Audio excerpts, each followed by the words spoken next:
तो चलिए शुरू करते हैं आज की क्लास। Good evening all. मैं आशा करता हूं कि आप सब अपने घर में सुरक्षित होंगे। तो इस सेशन में हम बात करने जा रहे हैं ट्रेनिंग मैथोलॉजी के मॉडल टेस्ट 2 के बारे में, जो एनएक्सटी चेन्नई में कंडक्ट किया गया था सैटरडे को। तो उसके बारे में हम इस सेशन में डिस्कस करेंगे। तो इस सेशन में हम टोटल 50 क्वेश्चन डिस्कस करने वाले हैं जो आपके टेस्ट में आपको देखने को मिले थे। तो उनके पीछे की थ्योरीज भी हम इस सेशन के अंदर जानेंगे। तो हो सकता है सेशन थोड़ा लंबा हो, लाइक हो सकता है 2 आवर तक हो, लेकिन 2 आवर से ज्यादा नहीं होगा। ओके, तो चलिए शुरू करते हैं आज का सेशन। तो मेरा नाम है सचिन सैनी और आप मुझे सर्च कर सकते हो यूट्यूब पे। जस्ट सर्च कीजिए हैशटैग स्किल मास्टर। तो जितनी मेरी वीडियोज हैं या मेरे चैनल की जितनी वीडियोज आपके सामने आ जाएंगी और आप उनको देख सकते हो। मैंने पहले भी काफी इंपॉर्टेंट जो क्वेश्चन थे उनके बारे में वीडियोज बनाई हैं, जैसे इंपॉर्टेंट डेट्स हो गई, इंपॉर्टेंट फुल फॉर्म्स हो गई, उसके साथ जो डाउटफुल क्वेश्चन थे भारत स्किल के अंदर, वो भी आप देख सकते हो कि आप कैसे उनको याद रख सकते हो। और उसके साथ साथ जो भारत स्किल का क्वेश्चन बैंक है ट्रेनिंग मैथोलॉजी के लिए, उसका भी पूरा सेशन मैंने कंडक्ट किया, पूरा उसका एक्सप्लेनेशन दिया है हर एक क्वेश्चन का, तो आप वो भी देख सकते हो। तो आज बात करते हैं पहले क्वेश्चन की। तो फर्स्ट क्वेश्चन था हमारा एनसीवीईटी स्टैंड फॉर। अब ये जो एनसीवीईटी है इसकी फुल फॉर्म क्या होती है?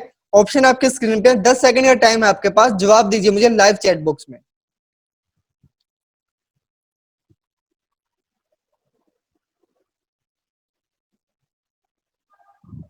ओके, राइट आंसर सबको पता है क्योंकि मैंने पहले भी इस पे सेशन कंडक्ट किए हैं, आपको वोकेशनल एजुकेशन सिनेरियो में भी बताया था और साथ ही साथ जो इंपॉर्टेंट फुल फॉर्म भी उसके अंदर भी बताया था। अब जिनके रॉन्ग आंसर आ रहे हैं मैं उनको बता दूं एनसीवीईटी क्या होता है। आप सबने नाम सुना होगा NCVT, national council for vocational training, और नेशनल स्किल डेवलपमेंट एजेंसी। अब इन दोनों को मर्ज कर दिया गया था 2018 में। ठीक है, 2018 में इनको मर्ज कर दिया गया था और एक बॉडी बनाई थी, एक काउंसिल बनाई थी, national council for vocational education and training. दो बॉडीज को मिला के एक बॉडी बनाई गई थी जिसका नाम रख दिया गया NCVET, national council for vocational education and training. तो खैर हम इस बारे में पहले काफी डिस्कस कर चुके हैं तो ज्यादा डीप में नहीं जाएंगे, तो इसलिए आप इसको नोट कर लीजिए। एनसीवीईटी की फुल फॉर्म होगी national council for vocational education and training. Okay, तो देखिए पहले भी मैंने आपको कहा था ये काफी इंपॉर्टेंट क्वेश्चन है, आपको इसको याद रखना है। तो ये देखिए आपके मॉडल टेस्ट में भी आ रहा है और आपके एग्जामिनेशन के अंदर भी जरूर आएंगे, तो इन क्वेश्चन को आप अच्छे से याद कर लीजिए। ओके, तो चलिए बढ़ते हैं नेक्स्ट क्वेश्चन की ओर। Question number 2, which among the following is the responsibility of instructor. अब क्वेश्चन पूछा गया इनमें से कौन कौन सी एक रिस्पॉन्सिबिलिटी है इंस्ट्रक्टर की, कौन कौन सी जिम्मेवारी है। तो ऑप्शन है आपके पास toward the learners, toward the administration, toward the society, या ऑल ऑफ दिस। अब 10 सेकंड आपके पास, जवाब दीजिए मुझे।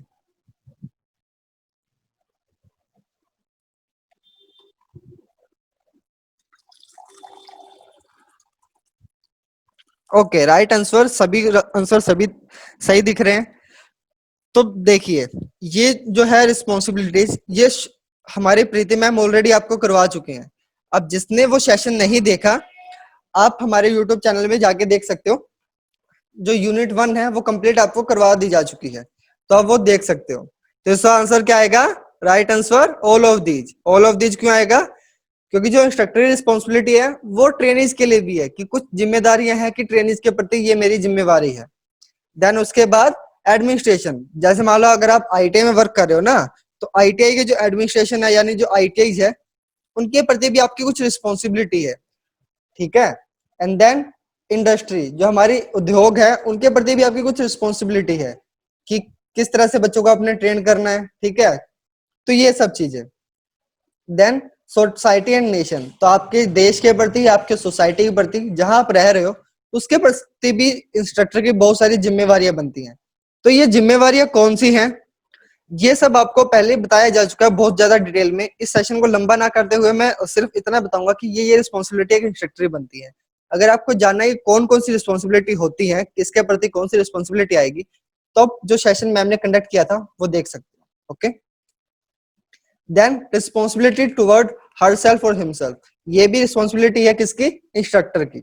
Okay, and then responsibility towards the profession, अब उसके प्रोफेशन के प्रति यानी कि जो इंस्ट्रक्टर का प्रोफेशन है उसके प्रति भी बहुत सारी जिम्मेवारियां होती है। ठीक है, तो कुछ पॉइंट्स दिए गए हैं, आप इनको भी पढ़ सकते हैं और सेशन भी देख सकते हैं जो मैंने अभी आपको बताया। Then responsibility toward the parents. अब कहा किसके पेरेंट्स की बात हो रही है? जो आपके ट्रेनीज हैं, जो आपके प्यूपिल्स हैं, जो आपके स्टूडेंट्स हैं, उनके पेरेंट्स के प्रति भी जिम्मेवारियां बनती हैं। कैसी जिम्मेवारियां? कि उनको बताते रहे कि भैया आपका जो बच्चा है वो इतनी प्रोग्रेस कर रहा है, इस चीज में वीक है। तो ये सारी जिम्मेवारियां किसकी बनती हैं? इंस्ट्रक्टर की बनती हैं। तो हमसे क्या पूछा गया है? ऑप्शन है हमारे पास टुवर्ड द लर्नर्स। क्या विद्यार्थियों के प्रति कोई इंस्ट्रक्टर जिम्मेवारी होती है? बहुत जिम्मेवारियां होती हैं। तो ये हो गया एक। Second toward the administration. अब जो प्रशासन है लाइक आईटीआई हो गई, तो उनके प्रति कोई जिम्मेवारी बनती है? जैसे मैंने आपको बताया कि जिम्मेवारी बनती है, तो ये सेकंड भी सही हो गया। और थर्ड टुवर्ड द सोसाइटी। अब मैंने आपको बताया कि जहां आप रह रहे हैं उस सोसाइटी के प्रति भी आपकी कुछ जिम्मेवारी बनती है। जिस देश में आप रह रहे हैं उसकी भी प्रति जिम्मेवारी बनती है, या जिस देश में आप पैदा हुए उसके प्रति भी जिम्मेवारी बनती है। ठीक है, तो क्या हुआ? ये तीनों सही हैं, तीनों की रिस्पॉन्सिबिलिटी बनती है इंस्ट्रक्टर की। ठीक है, तो क्या होगा? ऑल ऑफ दीज, इसका आंसर आ जाएगा। सिंपल है। ठीक है, तो आपको कॉन्सेप्ट क्लियर होना चाहिए, थ्योरी क्लियर होनी चाहिए। ठीक है, तो ये क्वेश्चन इंपॉर्टेंट है मान लिया, लेकिन आपकी थ्योरी भी क्लियर होनी चाहिए। ओके, तो चलिए बढ़ते हैं नेक्स्ट क्वेश्चन की ओर। Question number 3। Question number 3. What must be received immediately after presenting the lesson which help the trainer for self evaluation? अब क्वेश्चन पूछा गया है, अब कौन सी ऐसी चीज है जो प्रेजेंटेशन के बाद आपको तुरंत ट्रेनिंग से लेनी चाहिए? ठीक है, जो आपकी खुद को इवेल्युएट करने के लिए, खुद की जो कमियां हैं उनको जांचने के लिए ली जानी चाहिए। तो ऑप्शन है आपके पास रिवॉर्ड, फीडबैक, इवेल्युएशन और टेस्ट। जल्दी से जवाब दीजिए इसका भी।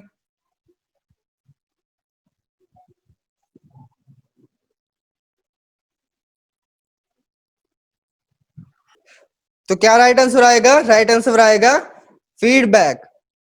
अगर मान लो सेल्फ को इवेल्युएट करना है तो क्या लेंगे हम? बच्चों से फीडबैक लेंगे ना, कि भैया मैंने क्लास अभी आपको पढ़ाई, ठीक है, आपको कितना समझ आया? मैंने 1 घंटे की क्लास ली है, उसमें से आपको कितना समझ आया? कौन कौन सी चीजें समझ नहीं आई? और अगर समझ नहीं आई तो क्यों नहीं आई? उन सभी आंसर मांगना है। खुद ने भी देखना है कि हाँ, अगर मान लो ये चीज समझ नहीं आ रही तो बच्चों को मैं कैसे अच्छे से समझा सकता हूँ। अगर मान लो स्टूडेंट्स कह रहे हैं कि मान लो सर आप बहुत ज्यादा जल्दी जल्दी बोलते हो, हमें समझ नहीं आता, तो आगे से ट्राई करो कि थोड़ा धीरे बोलो। ठीक है, एक साथ आप अपनी स्पीड को, आप जो आप हो ना उसको चेंज नहीं कर सकते, लेकिन धीरे धीरे तो कर सकते हो ना। नेक्स्ट क्लास में आप थोड़ा धीरे बोलने की कोशिश करोगे, उससे नेक्स्ट क्लास में और धीरे बोलने की कोशिश करोगे, फिर आपको लगेगा कि हाँ बच्चे अब समझ पा रहे हैं, अब अच्छे से रिस्पॉन्स कर पा रहे हैं, अब अच्छे नंबर आ रहे हैं। तो क्या होगा? एकदम परफेक्ट बन जाओगे ना अपनी स्किल के अंदर, पढ़ाने के अंदर आप पूरे परफेक्ट हो जाओगे। ओके, तो इसका राइट आंसर क्या आएगा? फीडबैक। खुद को प्रेजेंट करने के बाद, अपना लेसन प्रेजेंट करने के बाद क्या लेना चाहिए बच्चों से? फीडबैक लेना चाहिए। ओके, तो बढ़ते हैं नेक्स्ट क्वेश्चन की ओर। बहुत सिंपल क्वेश्चन है, पहले भी हम डिस्कस कर चुके हैं। Ministry of skill development and entrepreneurship was founded in. अब जो हमारी मिनिस्ट्री है कौशल विकास और उद्यमिता मंत्रालय, उसकी स्थापना कब की गई थी? ऑप्शन आपके पास 2014, 15, 16, 17। तो जवाब दीजिए मुझे।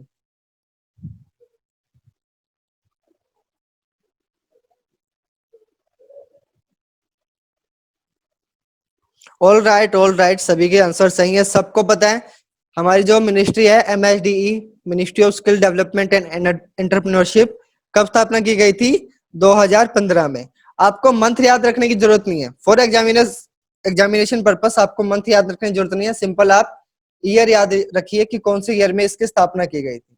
ठीक है, तो चलिए आगे बढ़ते हैं। 2015 इसका राइट आंसर आ जाएगा। अब ये क्वेश्चन भी काफी बार आ चुका है, मैंने आपको डाउट सेशन में भी बताया था, काफी इंपॉर्टेंट क्वेश्चन आपके एग्जाम में भी जरूर आएगा। पिछला जो हमारा मॉडल टेस्ट था उसमें भी एक क्वेश्चन आया था, इसमें भी इससे रिलेटेड क्वेश्चन आया, और जो नेक्स्ट मॉडल टेस्ट होने वाला है उसके अंदर भी ये क्वेश्चन जरूर आएगा। ठीक है, इसको बहुत अच्छे से समझना आपको। तो पहले मैं डिस्कस कर चुका हूं तो ज्यादा डिटेल में नहीं जाऊंगा। तो सिंपल क्वेश्चन है हमारा, with reference to related information a motor car driver dash price of petrol. अब संबंधित जानकारी दी हुई है, उससे रिलेटेड एक मोटर कार ड्राइवर चालक को पेट्रोल के दाम क्या होना चाहिए? Could know, should know, must know या वुड नो? क्या आंसर आएगा जल्दी से बता दीजिए आप।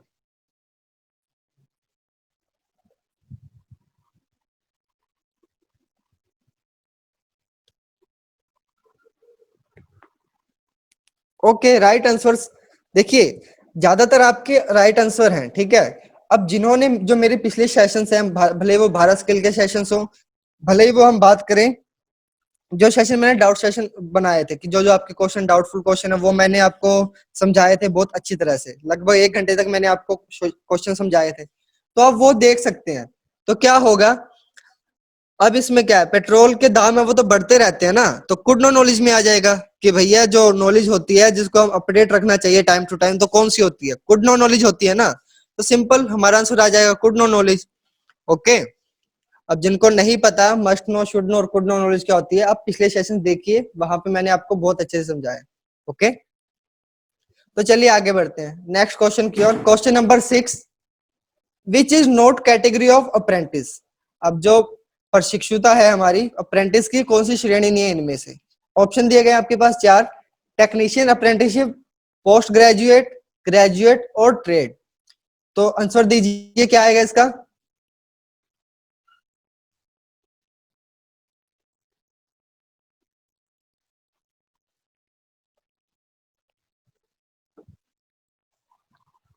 ओके, तो कंफ्यूजिंग क्वेश्चन है, आई थिंक आपने क्वेश्चन पहले देखा भी नहीं होगा ये। तो इससे हमसे पूछा जा रहा है कि जो अप्रेंटिस की कौन सी श्रेणी नहीं है, कौन सी कैटेगरी नहीं है। तो टेक्नीशियन अप्रेंटिसशिप आप सबने सुना होगा कि हाँ होती है भैया। पोस्ट ग्रेजुएट होती है, नहीं होती। उसके बाद ग्रेजुएट और ट्रेड। ट्रेड देखिए, अगर मान लो आप कोई कॉपर ट्रेड से पास हो रहे हो, सिविल से पास हो रहे हो, तो आप अप्रेंटिसशिप करते हो ना, तो ये भी क्लियर हो गया कि ट्रेड और टेक्नीशियन दोनों होते हैं। अब बात करें ग्रेजुएट की, तो क्या ग्रेजुएट होने के बाद हम अप्रेंटिस कर सकते हैं। जी बिल्कुल, आप अप्रेंटिस कर सकते हो ग्रेजुएट होने के बाद। लेकिन पोस्ट ग्रेजुएट की ऐसी कोई कैटेगरी नहीं है, ऐसी कोई श्रेणी नहीं है कि पोस्ट ग्रेजुएट के बाद आप अप्रेंटिसशिप करो। ठीक है, भले ही आपकी आपने पोस्ट ग्रेजुएट कर ली, लेकिन आप जो ग्रेजुएट वाली कैटेगरी है उसके अंदर भी आप जो अप्रेंटिस है वो कर सकते हो। ओके, तो कौन सी एक कैटेगरी नहीं है अप्रेंटिस की, पोस्ट ग्रेजुएट। ओके, कुछ आंसर सही थे आपके, कुछ गलत थे, तो ये आप नोट कर लीजिए कि पोस्ट ग्रेजुएट कोई अप्रेंटिसशिप की श्रेणी नहीं है। ओके, तो चलिए आगे नेक्स्ट क्वेश्चन की ओर। नेक्स्ट क्वेश्चन है question number 7, causes of bad mannerism. अब 5 ऑप्शन दिए गए हैं आपके पास। अब पूछा है कौन कौन से कॉज हो सकते हैं बैड मैनरिज्म के, जो बैड मैनर है उसके कौन कौन से कारण हो सकते हैं। लैक ऑफ कॉन्फिडेंस, अब जो कॉन्फिडेंस है उसकी कमी। इम्प्रॉपर लर्निंग सिचुएशन, अब कुछ ऐसी सिचुएशंस हैं जिसमें आप पढ़ नहीं सकते। ठीक है। देन पुअर सब्जेक्ट नॉलेज, अब आपका जो ट्रेड का सब्जेक्ट है, ठीक है, अब मान लो जैसे कोपा का सब्जेक्ट है, मान लो ट्रेनिंग मैथोलॉजी मान लो, उसकी आपको नॉलेज नहीं है ज्यादा, तो क्या वो एक बैड मैनरिज्म हो सकता है। Then next poor health condition, आपकी हेल्थ अच्छी नहीं है, तो क्या वो कोज हो सकता है, क्या कारण बन सकता है बैड मैनर का।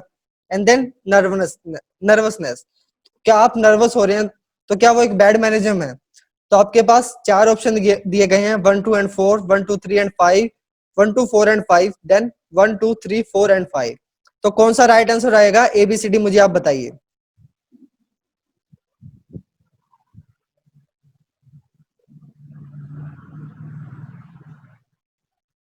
ओके, तो काफी स्टूडेंट्स ने यहाँ पे चूज किया था 1 2 4 एंड 5 कि जो पुअर सब्जेक्ट नॉलेज है वो बैड मैनर नहीं हो सकता। तो देखिए इसका राइट आंसर आएगा 1 2 3 4 एंड 5। अब जितने भी हमें कोर्स दिए गए हैं, लैक ऑफ कॉन्फिडेंस हो, इम्प्रॉपर लर्निंग सिचुएशन हो, पुअर सब्जेक्ट नॉलेज हो, या पुअर हेल्थ हो और नर्वसनेस, तो ये सारे बैड मैनरिज्म है। ठीक है, तो सिंपल आप क्या कर दोगे, 1 2 3 4 एंड 5 यहाँ पे चूज कर लोगे।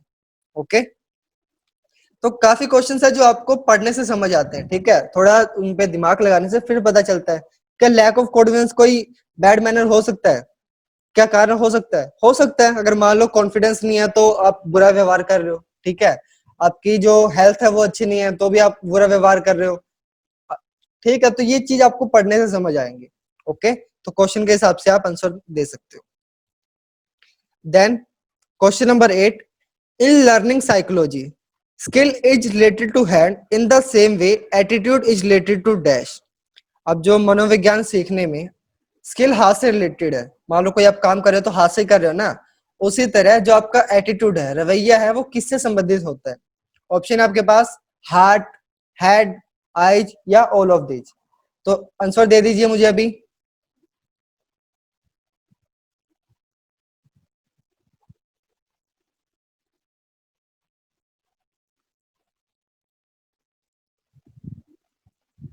ओके, तो इस क्वेश्चन में कहाँ गलती हो रही थी?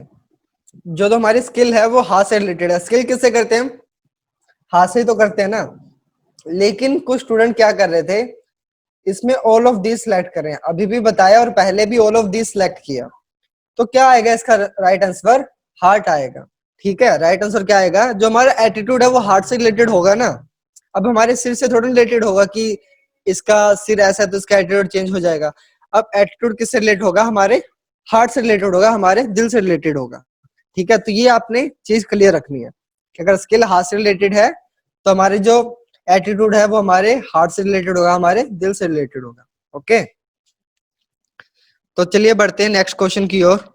Question number 9, in cognitive domain which level describe distinction between fact and inferences. अब संज्ञानात्मक डोमेन में कौन सा स्तर तथ्यों और अनुमानों के बीच का अंतर वर्णन करता है?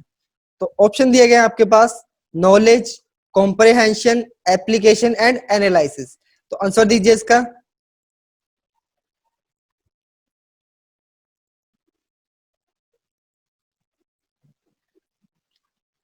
ओके, तो कुछ कुछ आंसर सही है, कुछ कुछ गलत है।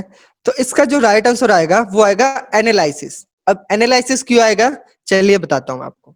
अब देखिए, कॉग्निटिव डोमेन में हमसे पूछा गया है कि जो तथ्य हैं और हमारे जो अनुमान है उनके बीच का जो अंतर होता है ना, वो ज्ञात करना है।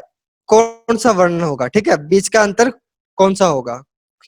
तो देखिए, नॉलेज, अगर मान लो किसी चीज का हमें ज्ञान है तो क्या हम उनको जो उसका बीच का फर्क है वो बता सकते हैं? देखिए, बता सकते हैं, लेकिन किस में आएगा? विश्लेषण के अंदर। विश्लेषण क्यों? कि मान लो हम देखेंगे, एनालाइज करना किसी चीज को, विश्लेषण करना कि ये चीज कहाँ शूट करती है। ठीक है, जो इसका फैक्ट है और जो इसका इन्फ्रेंस है, जो अनुमान लगाया जाता है, उनके बीच का डिफरेंस किस में लगाएंगे? एनालाइज में लगाएंगे ना। एनालाइज क्या होता है? किसी के बीच का डिफरेंस जानना, सिंपल सी बात। तो क्या आ जाएगा हमारा आंसर? एनालाइज आ जाएगा। ओके, आई थिंक ये ज्यादा कॉम्प्लिकेटेड हो गया, तो सिंपल आपने याद रखना है, जहां भी आपसे फर्क पूछा जाए, दोनों के बीच का अंतर पूछा जाए, तो किस में आएगा? एनालाइज में आएगा। विश्लेषण करना दोनों चीज का। ठीक है, एक चीज ये है, दूसरी ये है, कौन सी ज्यादा बेटर है, उनके बीच का फर्क क्या है, वो किस में आएगा? विश्लेषण में आएगा, एनालिसिस के अंदर आएगा। ओके, तो सिंपली आपने याद रखना है, सिंपल नोट कर लीजिए। अगर आपसे जहां भी अनुमान की बात की जाए, जहां भी डिफरेंस की बात की जाए, तो अपना आंसर आएगा एनालिसिस। ओके, तो ये चीज आपने ध्यान रखनी है। तो चलिए अब बात करते हैं नेक्स्ट क्वेश्चन की। Question number 10, which of the following is type of deliberate learning. निम्नलिखित में कौन सी एक प्रकार की जानबूझकर सीखा है? डेलिबरेट लर्निंग होती है मतलब अच्छे से किसी चीज को सीखना, उसका पूर्ण ज्ञान होना। ठीक है, बहुत अच्छे से किसी चीज को सीखना। तो ऑप्शन हमारे पास rote learning, incidental learning, irrational learning और ऑल ऑफ दिस। तो जवाब दीजिए, 10 सेकंड का टाइम है आपके पास।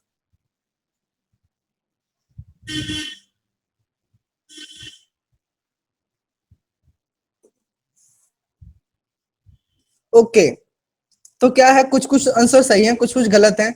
गलत किस लिए हुए? क्योंकि ये क्वेश्चन बैंक से क्वेश्चन लिया गया है, लेकिन इसमें थोड़ा चेंज कर दिया गया है।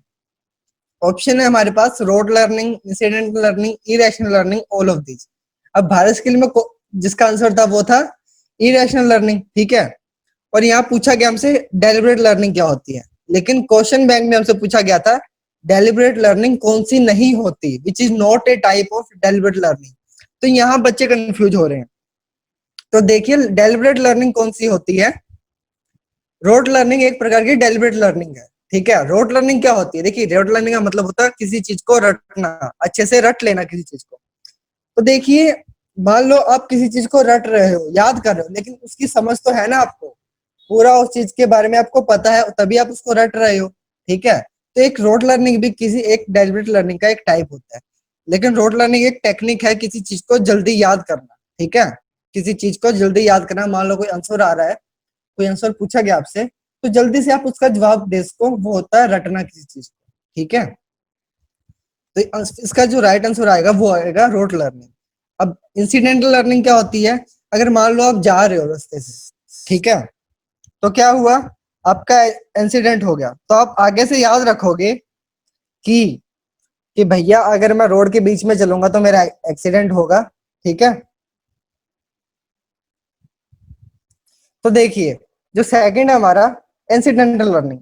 इंसिडेंटल लर्निंग में क्या होता है, आप कुछ काम कर रहे हो और कुछ इंसिडेंट होता है आपका, और जिससे आप कुछ सीख पा रहे हो, ठीक है, कोई चीज आप सीख ली, तो क्या हुआ, आप वो चीज करना नहीं चाहते थे, लेकिन इंसिडेंट हुआ आपके साथ, इंसिडेंट हुआ और आपने वो चीज सीख ली, तो इंसिडेंटल लर्निंग होगी। तो उसके बारे में आपको पूरा ज्ञान तो नहीं है ना उस चीज के बारे में, तो डेलिबरेट लर्निंग तो नहीं हुई ना वो। और थर्ड हमारा इरेशनल लर्निंग, जिसका कोई तर्क ही ना हो, ऐसे आप पढ़े जा रहे हो, तो वो क्या होगी, इरेशनल लर्निंग, तो वो भी एक हमारी डेलिबरेट लर्निंग नहीं होगी। ठीक है, तो रोड लर्निंग हमारा राइट आंसर आ जाएगा।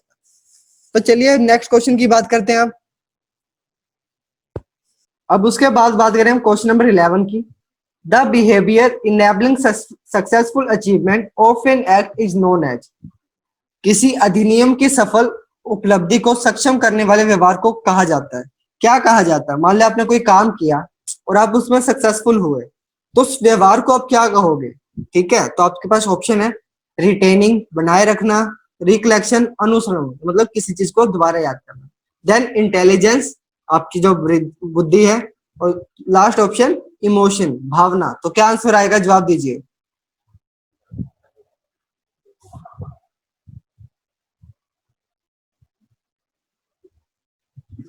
ओके, तो कुछ कुछ कह रहे हैं रिटेनिंग, कुछ कुछ कह रहे हैं रिकलेक्शन, और कुछ जो राइट आंसर है वो भी आ रहे हैं इंटेलिजेंस। तो देखिए क्वेश्चन को समझिए, राइट आंसर इसका आएगा इंटेलिजेंस। ठीक है, नोट कर लीजिए, इंटेलिजेंस राइट आंसर आएगा। क्यों आएगा, the behaviour enabling successful achievement. अगर मैं कोई काम कर रहा हूं, अगर मैं आपको ये क्वेश्चन समझा रहा हूं, अगर मैं उस आपको समझाने में सक्सेस हो गया, सफल हो गया आपको ये क्वेश्चन समझाने में, तो क्या हुआ, मेरी बुद्धि से ही हुआ ना, मेरी इंटेलिजेंस से हुआ। रिटर्निंग रिकलेक्शन तो इसमें आएगा नहीं, और मेरी फीलिंग से क्या मैं आपको समझा सकता हूँ, नहीं समझा सका। अब मेरी सोच से, मेरी समझ से, मेरी बुद्धि से, ठीक है, मेरी जो इंटेलिजेंस है उससे मैं आपको ये समझा पा रहा हूँ। तो क्या आ जाएगा, कोई हम सक्सेसफुल चीज कर रहे हैं, तो क्या आएगा, हम उससे इंटेलिजेंस से कर रहे हैं, ठीक है, अपनी बुद्धि से कर रहे हैं, हमारी समझ से कर रहे हैं। ओके, तो क्वेश्चन को आपने पहले समझना। ओके, तो बढ़ते हैं नेक्स्ट क्वेश्चन की ओर। Question number 12, which of the following is a critical skill for a instructor. Option दिए गए हैं आपके पास, प्लानिंग, सिंपैथी, इमोशनल इंटेलिजेंस और कंसर्न। तो जवाब दीजिए।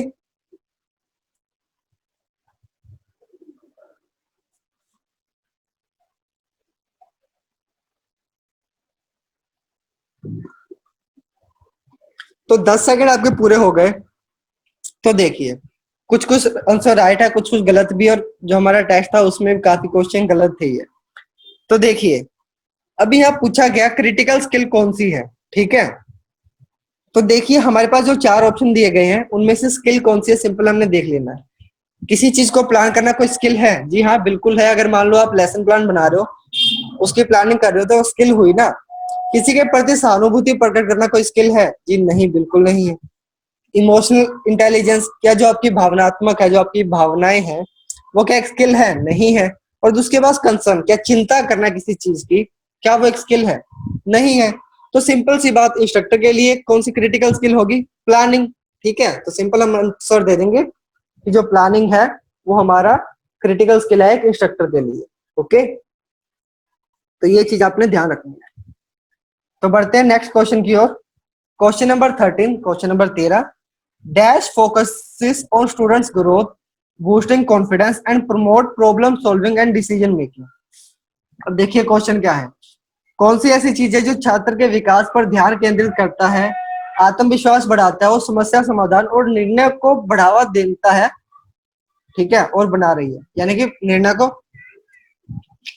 बनाने में मदद करता है। तो ऑप्शन है आपके पास, मेंटोरिंग, काउंसलिंग, ग्रेवियंसेस और बिहेवियर, यानी कि सलाह, काउंसलिंग, शिकायत और व्यवहार। कौन सा आंसर आएगा, जवाब दीजिए, 10 सेकंड आपके पास।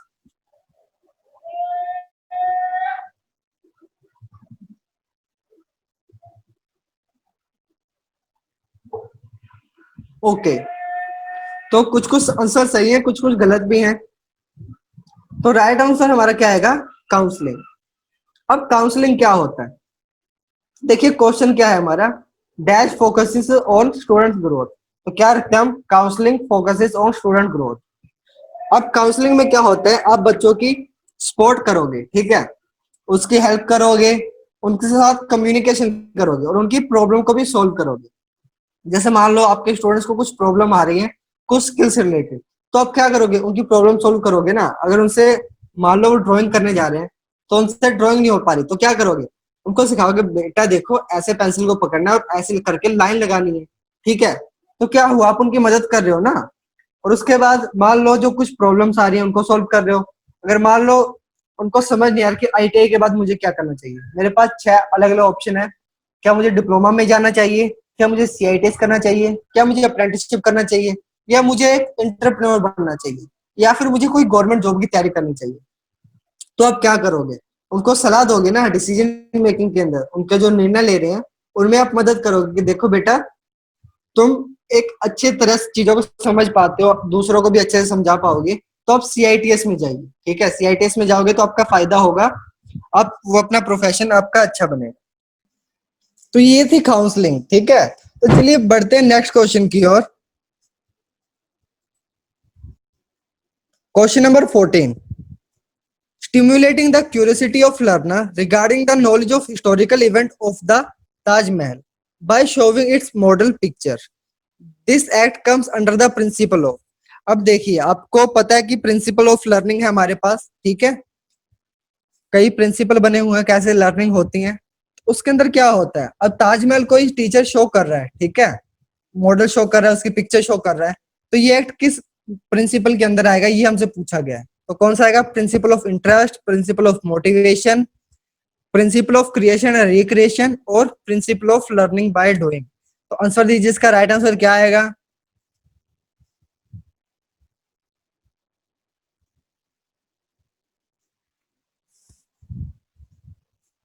ओके, तो कुछ कुछ स्टूडेंट कह रहे हैं कि इसका राइट आंसर आएगा इंटरेस्ट, ठीक है, कि मान लो ताजमहल दिखा रहे हैं तो उसमें इंटरेस्ट पैदा करना चाह रहे हैं। तो देखिए ऐसा नहीं होगा। ऐसा है कि मान लो कुछ हम ताजमहल दिखा रहे हैं, बच्चों को शो कर रहे हैं, तो क्या है उसके अंदर, हम उसमें मोटिवेशन पैदा कर रहे हैं किसी चीज के लिए, ठीक है। मोटिवेशन कैसे, मान लो ताजमहल के बारे में हमने पढ़ाना है, ठीक है, उसके बारे में वो कैसे बना, हमने कंस्ट्रक्ट कैसे किया, तो उसको हम दिखाएंगे पहले ताकि बच्चों का थोड़ा इंटरेस्ट पैदा हो, ठीक है। इंटरेस्ट पैदा करना क्या कहलाता है, मोटिवेशन कहलाता है, ठीक है। यही तो हमारा वो है ना, principal of motivation. Principle of motivation यही है कि किसी चीज के लिए इंटरेस्ट पैदा करना, ठीक है। तो उसके बाद क्या हुआ, किसी मॉडल को शो करना किस में आएगा, उनकी क्यूरियोसिटी को बढ़ाना किस में आएगा, मोटिवेशन ऑफ लर्निंग में आएगा, प्रिंसिपल ऑफ मोटिवेशन में ये हमारा आ जाएगा। तो राइट आंसर क्या हुआ, अगर मान लो कोई मॉडल शो कर रहा है, पिक्चर शो कर रहा है ताजमहल की, तो क्या हुआ, प्रिंसिपल ऑफ मोटिवेशन हमारा यहाँ पे आंसर आएगा। ओके, किसी चीज की क्यूरियोसिटी बढ़ाना, जिज्ञासा बढ़ाना किसी चीज की, वो किस में आएगा, प्रिंसिपल ऑफ मोटिवेशन में आएगा। ओके, तो चलिए बढ़ते हैं नेक्स्ट क्वेश्चन की ओर। Question number 15, according to the law of learning, हमारी जो लॉ ऑफ लर्निंग है उसके तहत dash is the an analogy of law of satisfaction. अब एनालॉजी क्या होता है, एनालॉजी होती है समानता, एक बराबर, उसी का दूसरा अनुरूप, ठीक है। तो पूछा गया according to law of learning dash is the analogy of the law of satisfaction. अब आप क्वेश्चन है सीखने के नियम के अनुसार डैश संतुष्टि के नियम का एक सादृश्य है, मतलब एक रूप है, ठीक है, एक ही चीज है वो। तो ऑप्शन दिए गए अब आपके पास, law of purpose, law of effect, law of impact और लॉ ऑफ रेडीनेस। जवाब दीजिए मुझे।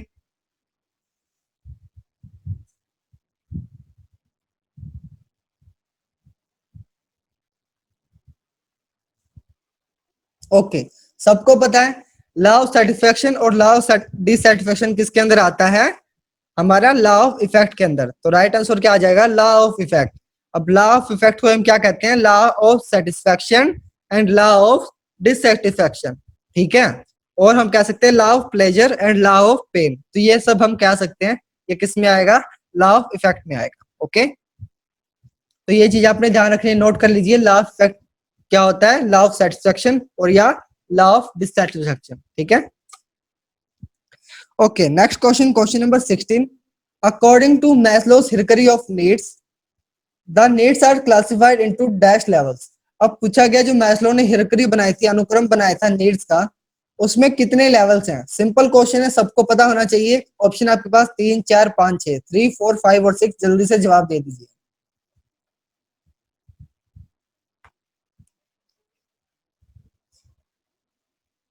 ओके, राइट आंसर सबको पता है। कितने लेवल होते हैं? 5 लेवल होते हैं। फर्स्ट कौन सा होता है? Physiological needs, then safety need, love and belonging need, esteem need और सेल्फ एक्चुअलाइजेशन नीड। तो कितने लेवल हो गए? 5 लेवल हो गए। पहला लेवल फिजियोलॉजिकल नीड, और जो लास्ट लेवल है हमारे, जो टॉप लेवल है, सेल्फ एक्चुअलाइजेशन नीड। ओके, तो सिंपल क्वेश्चन है, आपने याद रखना है। ओके, तो बात करते हैं नेक्स्ट क्वेश्चन की। Question number 17, dash is the barrier of verbal communication. Okay, the dash is the barrier of verbal classroom communication.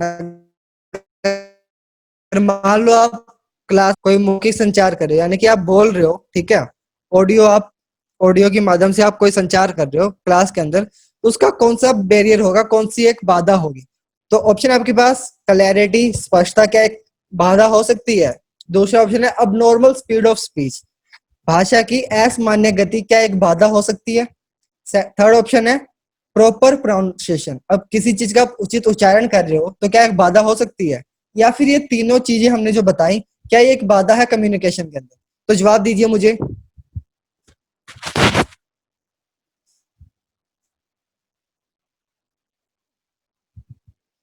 Okay, सबके आंसर सही है, सबको पता है। अब नॉर्मल स्पीड ऑफ स्पीच, पहले भी मैं आपको बता चुका हूँ इस क्वेश्चन के बारे में, पिछले मॉडल टेस्ट में भी आया था। अब नॉर्मल स्पीड ऑफ स्पीच, अगर मान लो मैं जल्दी जल्दी किसी चीज को बोले जा रहा हूँ, मान लो इसी क्वेश्चन को भी मैं जल्दी जल्दी बोलते जा रहा हूँ, तो क्या आपको समझ आएगा? जैसे अभी मैंने बोला, क्या मैं इस स्पीड से आपको बोलूं तो क्या आपको कुछ समझ आएगा? नहीं समझ आएगा। तो सिंपल सी बात, अगर मान लो किसी चीज को मैं स्पष्टता से बोल रहा हूँ, जैसे क्लैरिटी, मैंने साफ बोला इसको, ठीक है, आपको समझ आया। अगर मैं बोला क्लैरिटी, तो क्या आपको समझ आएगा? नहीं समझ आएगा। तो सिंपल सी बात, अब नॉर्मल स्पीड ऑफ स्पीच एक बाधा हो सकती है वर्बल कम्युनिकेशन के अंदर। ओके, ठीक है, तो बढ़ते हैं नेक्स्ट क्वेश्चन की ओर। देख पा रहे हो कि जैसा आप देख पा रहे हो, जो स्पीकर है वो बोलते जा रहा है, बोलते जा रहा है, बोलते जा रहा है, बोलते जा रहा है, लेकिन पल्ले कुछ नहीं पड़ रहा स्टूडेंट्स के, ठीक है, क्योंकि जल्दी जल्दी बोल दिया, कुछ समझ ही नहीं आया। तो ये क्या होगा? अब नॉर्मल स्पीड ऑफ स्पीच, यहाँ पे आंसर आ जाए। तो बात करते हैं नेक्स्ट क्वेश्चन की। What is planned performance of teaching skill element to the learner in a systematic and sequential order based on the scientific principle of an experiment? Simple सा question है, what is planned performance of teaching skill. अब वो कौन सी performance होगी जो जो हमारी skill है उसको टीच की जाए, ठीक है। सिंपल सी बात, अगर मान लो आपको स्किल परफॉर्म करवानी है, कौन सा एक सिस्टमेटिक मैनर होगा, कौन सा एक सीक्वेंशियल ऑर्डर होगा जिससे आप स्किल किसी को सिखा सको, ठीक है। ऑप्शन है आपके पास लेसन, डेमोन्स्ट्रेशन, एप्लीकेशन और टेस्टिंग। जवाब दीजिए मुझे जल्दी, सिंपल सा क्वेश्चन है।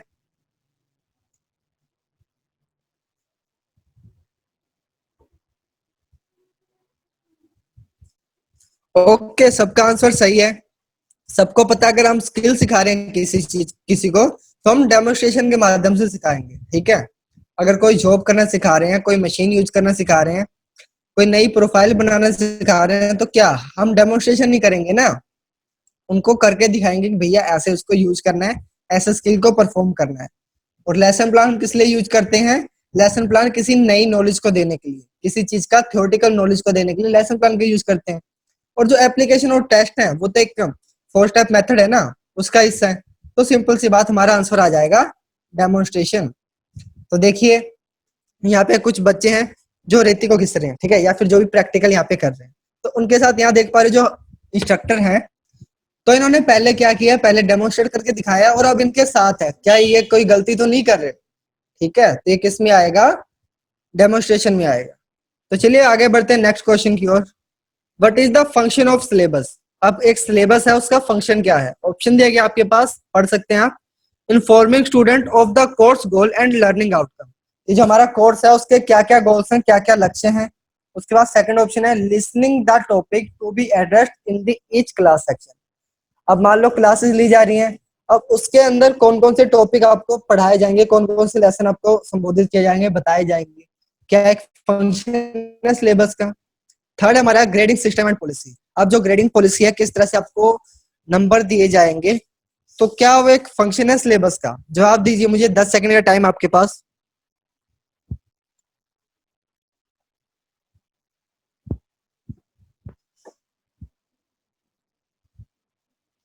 ओके, तो क्या है सिंपल, सबको पता है। मान लो स्टूडेंट को कोर्स के गोल है, वो कौन बताएगा? हमारा सिलेबस ही तो बताएगा ना, ठीक है।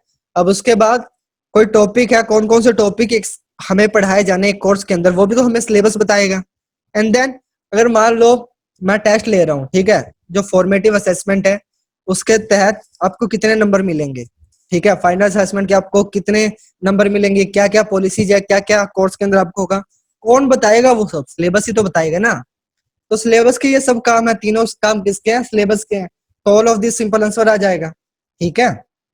तो ये आपने याद रखना है, सिलेबस के कौन कौन से फंक्शन होते हैं, कौन कौन से कार्य होते हैं। ओके, तो चलिए बढ़ते हैं नेक्स्ट क्वेश्चन की ओर। Question number 20, which among the following is the syllabus analysation method? अब आप, ये क्वेश्चन पहले भी आ चुका है, सिंपल क्वेश्चन है। निम्नलिखित में कौन सा पाठ्यक्रम विश्लेषण विधि है? पहले क्वेश्चन था कि कितने प्रकार होते हैं, अब आपसे पूछ लिया कौन कौन से होते हैं। ऑप्शन है आपके पास, job analysation method, skill analysation method, या फिर जो थर्ड है job analyse and skill analyse, और fourth option none of this. तो बताइए क्या आंसर आएगा इसका, ए बी सी और डी?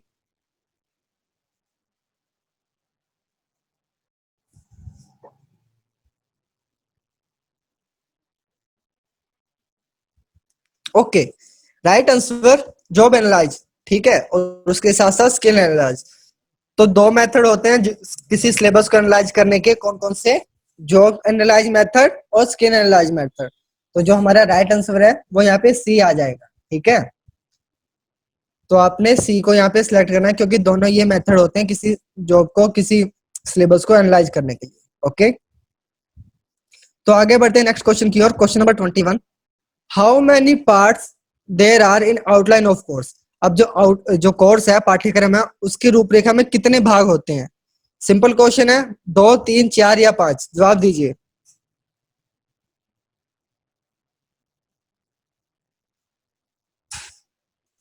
ओके, राइट आंसर सबको पता है, पहले भी क्वेश्चन आ चुका है, भारत स्किल क्वेश्चन बैंक में भी है।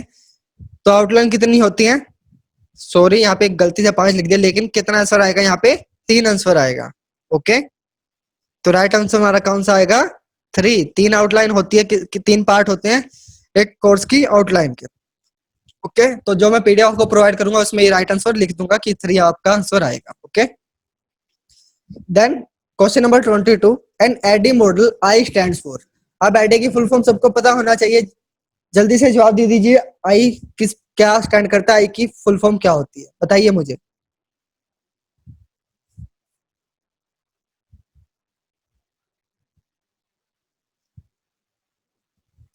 ओके, तो सबको पता है क्या आंसर आएगा?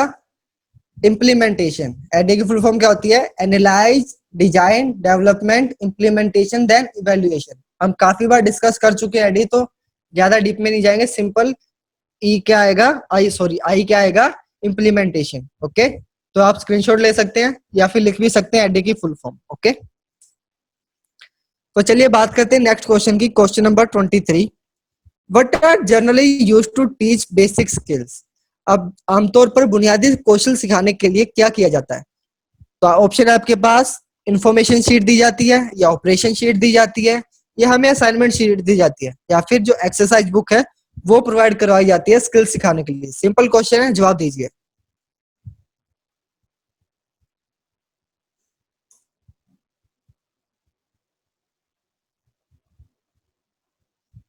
ओके, सबको पता है इसका आंसर क्या आने वाला है? Operation sheet.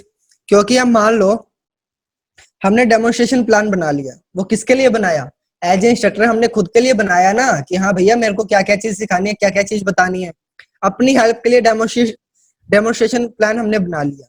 लेकिन अब जो हमने स्किल बताई है उसकी पूरी जानकारी हम किस में देंगे? ऑपरेशन शीट में ही देंगे ना, कि कैसे कैसे स्किल को परफॉर्म करना है, कौन कौन से सेफ्टी प्रिकॉशंस होने चाहिए, और कौन कौन से इंस्ट्रूमेंट आपके पास होने चाहिए स्किल को परफॉर्म करने के लिए। तो किस में आएगा? ऑपरेशन शीट के अंदर। सिंपल सी बात, ठीक है। तो बिल्कुल सिंपल क्वेश्चन है, ऑपरेशन शीट का आंसर आ जाएगा। ओके, तो बात करते हैं नेक्स्ट क्वेश्चन की। Question number 24, are you thirsty? Which type of question it is? Simple सा क्वेश्चन है, मान लो आपसे पूछा गया क्या आप प्यासे हैं, इसका क्या आंसर आएगा? क्या ओपन एंडेड क्वेश्चन है ये, क्या आप इसके बारे में बहुत ज्यादा बोल सकते हो, या क्लोज एंडेड है कि सिर्फ एक आपके इसमें दो ही आंसर रह गए, या फिर हाँ या फिर ना, ठीक है। एंड देन ऑब्जेक्टिव, क्या ये ऑब्जेक्टिव टाइप क्वेश्चन है या फिर ये सब्जेक्टिव टाइप क्वेश्चन है? सिंपल क्वेश्चन है, जवाब दीजिए।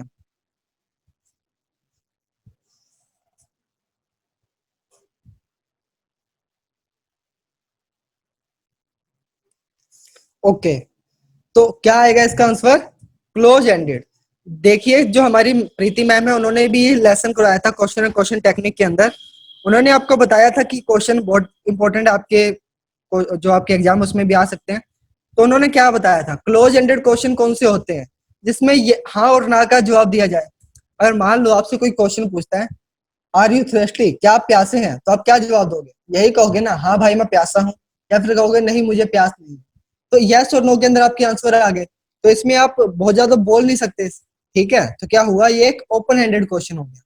अब ओपन एंडेड क्वेश्चन और क्लोज एंडेड क्वेश्चन और साथ ही साथ जो हमारे क्वेश्चन है, हमारे ऑब्जेक्टिव टाइप क्वेश्चन या सब्जेक्टिव टाइप क्वेश्चन, इनके बारे में मैडम ने आपको अच्छे से बताया था क्वेश्चन एंड क्वेश्चन टेक्निक के अंदर, आप उनको देख सकते हो, ठीक है। तो ओपन एंडेड क्वेश्चन कौन से होते हैं जिसमें आप बोल पाए, ठीक है। क्लोज एंडेड जिसके अंदर आपके पास दो ही ऑप्शन हो, हाँ या ना, ठीक है। तो चलिए आगे बढ़ते हैं नेक्स्ट क्वेश्चन की ओर। Question number 25, what is known as the efficiency of doing work? अब कार्य करने की दक्षता के रूप में क्या जाना जाता है? ऑप्शन है आपके पास एक्यूरेसी, स्पीड, वर्कमैनशिप और एटीट्यूड। जवाब दीजिए, 10 सेकंड का टाइम आपके पास।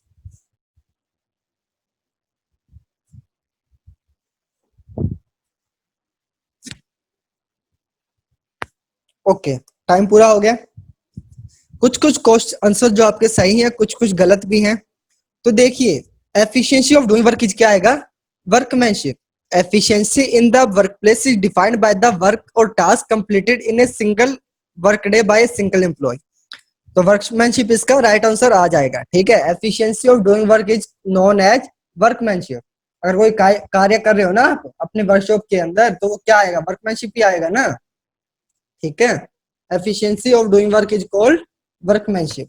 तो ये चीज आपने ध्यान रखनी है, ठीक है। एक्यूरेसी क्या होगी? मान लो आप कितनी अच्छे से किसी चीज को कर पा रहे हैं, कितनी शुद्धता से कर रहे हैं, कितने अच्छे से किसी चीज को कर रहे हैं। देन स्पीड, अगर मान लो कोई स्किल है, आप कितने टाइम में उसको परफॉर्म कर रहे हो, ठीक है, कितना टाइम में उसको कंप्लीट कर रहे हो, तो स्पीड आ जाएगी। और मान लो किसी स्किल को परफॉर्म करने का या फिर जो आपका पर्सनल एटीट्यूड है वो कैसा है, तो वो आ जाएगा आपका एटीट्यूड के अंदर। तो सिंपल हमारा क्या आएगा यहाँ पे? वर्कमैनशिप आ जाएगा। Efficiency of doing work is known as workmanship, okay. तो ये चीज आपने ध्यान रखनी है। Then next question, question number 26, who developed the taxonomy of educational objective? सबको पता है, सिंपल क्वेश्चन है, जवाब दे दीजिए। किसने बनाया? बेंजामिन ब्लूम ने बनाया, इवान पेब्लोव ने बनाया, जॉन फ्रेडरिच ने बनाया, या बीएफ स्किनर ने बनाया? जवाब दीजिए, 10 सेकंड का टाइम आपके पास।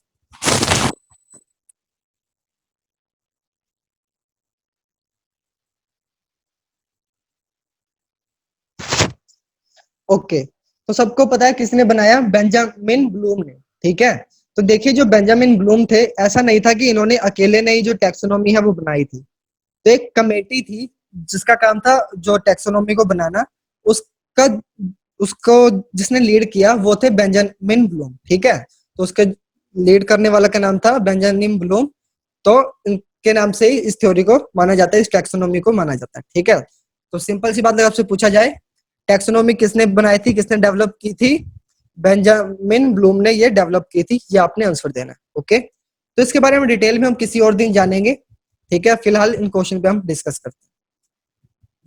तो question number 27, which one is the participatory teaching method? अब कौन सी प्रतिभागी शिक्षण पद्धति कौन सी है, ठीक है। ऑप्शन है आपके पास टीचिंग, डेमोन्स्ट्रेशन, ग्रुप डिस्कशन और रीडिंग। तो जवाब दीजिए, सिंपल सा क्वेश्चन है।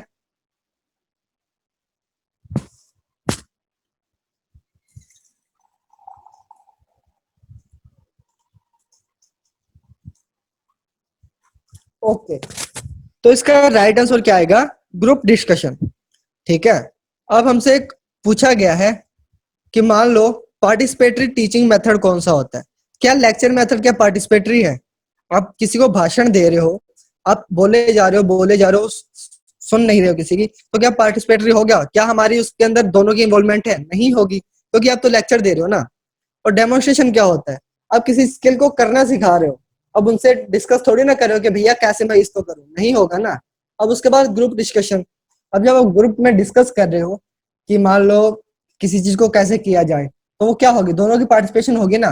कुछ अपने विचार मैं रख रहा हूँ, कुछ मेरे स्टूडेंट्स रख रहे हैं, तो क्या हुआ?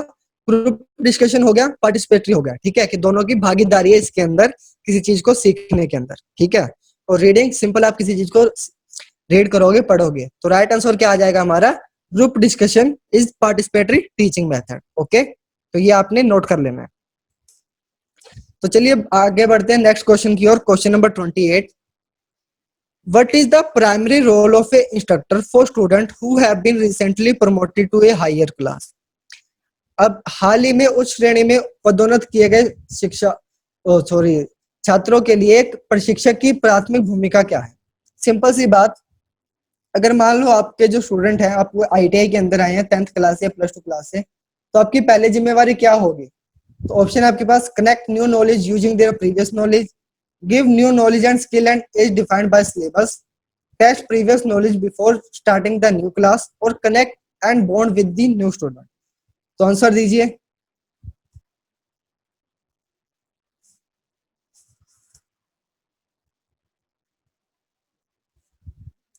ओके, तो इसका राइट आंसर क्या आ जाएगा? Connect new knowledge using their previous knowledge. अगर मान लो कोई आपके पास स्टूडेंट आया 10th क्लास से, अब उसके बाद जितनी नॉलेज है उसको आप कनेक्ट करोगे ना, उसको नई चीज सिखाने के लिए आप क्या करोगे? पहले वाली चीज से कनेक्ट करोगे। देखो बेटा, आपने क्या 10th क्लास में ये पढ़ा था, तो इससे रिलेटेड ये चीज हमारे पास, और उसके बेस पे 10th वाला हमने बेस माना, उससे हाइयर अब हम पढ़ाने जा रहे हैं, ठीक है। मैथ की बात हो, भले वो साइंस की बात हो, भले वो ड्राइंग की बात हो, क्या करोगे आप? उसके अंदर कनेक्ट करोगे प्रीवियस नॉलेज से, और उनको क्या करोगे? नई नॉलेज सिखाओगे, ठीक है। तो ये आपका प्राइमरी रोल है।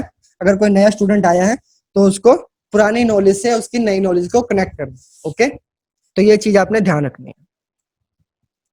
Next question, question number 29, micro teaching involve the 4 R namely.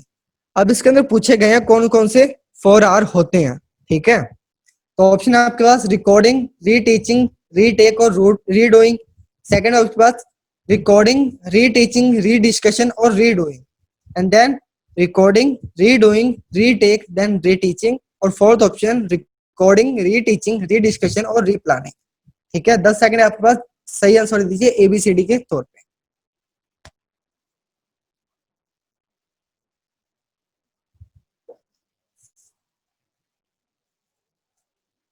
Okay, तो काफी कंफ्यूजिंग क्वेश्चन है। तो पहले देख लेते हैं माइक्रो टीचिंग में होता क्या है। माइक्रो टीचिंग में होता है, प्लानिंग होता है कि आपने पहले प्लान कर लिया कि कैसे आपने टीच करना है, ठीक है। देन क्या किया आपने? टीच किया। अब उसके बाद आपने सुपरवाइजर से फीडबैक लिया कि क्या क्या मेरे जो प्लानिंग है उसमें क्या क्या फर्क होना चाहिए, ठीक है। फिर आपने उसके बेस पे रीप्लान किया, उस रीप्लान के बेस पे आपने रीटीच किया, और फिर आपको जो रीटीच किया उसका दोबारा से फीडबैक मिल रहा है। तो क्या आएगा यहाँ पे? पहले आपने रिकॉर्ड किया, ठीक है, देन आपने टीचिंग किया। पहले आपने रिकॉर्ड किया, उसके आपने देखा क्या हुआ, उसके बेस पे आपने रीटीच किया कि पहले मैंने कैसा पढ़ाया था, उसके बेस पे मैं कैसा पढ़ा रहा हूँ। देन उसके बाद आपने री डिस्कशन किया। डिस्कशन मतलब फीडबैक लिया किसी से आपने, फीडबैक लेने के बाद आपने फिर से उसको किया। तो ये क्या आ जाएगा? बी आंसर हमारा राइट आ जाएगा। रिकॉर्डिंग, टीचिंग, रीड डिस्कसिंग और रीडूइंग, तो ये हमारा राइट आंसर आ जाएगा। ओके, तो ये चीज आपने ध्यान रखनी है। चलिए आगे बढ़ते हैं नेक्स्ट क्वेश्चन की ओर। Question number 30, which one of the following is an audio visual है। बिल्कुल सिंपल क्वेश्चन है, निम्नलिखित में कौन सी एक ऑडियो विजुअल सहायता है, ठीक है। तो हमारे टीचिंग एड्स है ना, कौन से ऑडियो विजुअल होंगे? ऑप्शन है आपके पास, रेडियो, चैकबोर्ड, CCTV कैमरा और ओवरहेड प्रोजेक्टर। जवाब दीजिए।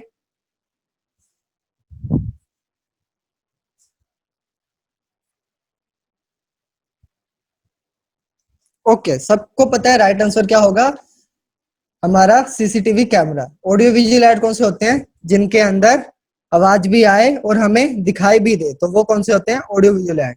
ऑलरेडी मैं आपको बता चुका हूँ ऑडियो विजुअल ऐड कौन से होते हैं, ठीक है। तो इस पे हम गहराई में नहीं जाएंगे, सिंपल सी बात। रेडियो क्या है भैया? सिंपल आवाज देता है, दिखाई नहीं देता। चाक बोर्ड क्या है? उसके अंदर आवाज नहीं आ सकती, सिर्फ दिखा सकते हैं। सीसीटीवी कैमरा में हम आवाज भी आएगी और दिखाई भी देगा, ठीक है, और रिकॉर्ड करें तो वीडियो दिखाई देगी ना, उसकी आवाज भी दिखाई देगी, सुनाई देगी। एंड देन ओवरहेड प्रोजेक्टर, अब ओवरहेड प्रोजेक्टर में हम सिर्फ शो कर सकते हैं, आवाज उसमें ऐड नहीं कर सकते, ठीक है। तो कौन सा ऑडियो विजुअल ऐड हो जाएगा, सीसीटीवी कैमरा हमारे ऑडियो विजुअल ऐड हो जाएगा, ठीक है। तो ये चीज आपने ध्यान रखनी है। Then next question, question number 31, meaningful communication is related to. अब जो संचार है हमारा, सार्थक संचार किससे संबंधित है? ऑप्शन दिए गए हैं आपके पास, लर्निंग पैटर्न से, लर्निंग प्लान से, पार्टिसिपेटिव प्लानिंग से, या फिर थीमेटिक प्रोसेस से। क्या होता है, राइट आंसर दीजिए मुझे।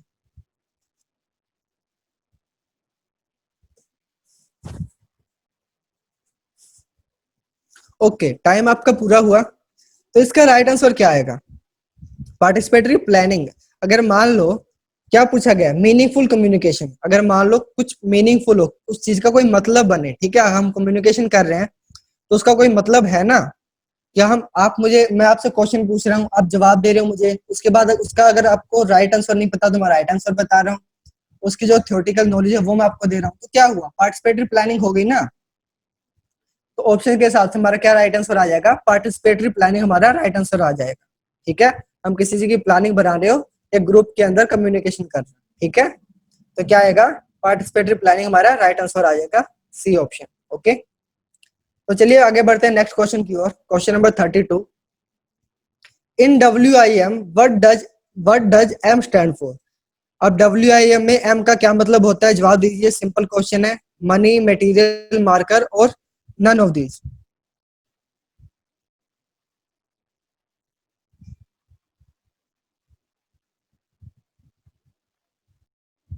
ओके, तो सिंपल सी बात, WIM की फुल फॉर्म सबको पता है क्या होती है, रिटर्न इंस्ट्रक्शन मटेरियल। तो इसमें क्या आ जाएगा आंसर हमारा, मटेरियल, राइट आंसर हमारा आ जाएगा, ओके। रिटर्न इंस्ट्रक्शन मटेरियल, अगर आपसे पूछा जाए W क्या होता है तो रिटर्न आ जाएगा, इंस्ट्रक्शन पूछा है, आई पूछा तो इंस्ट्रक्शन आ जाएगा, और मटेरियल पूछा है, सॉरी M पूछा है तो मटेरियल आ जाएगा, ठीक है। तो ये चीज आपने ध्यान रखनी है।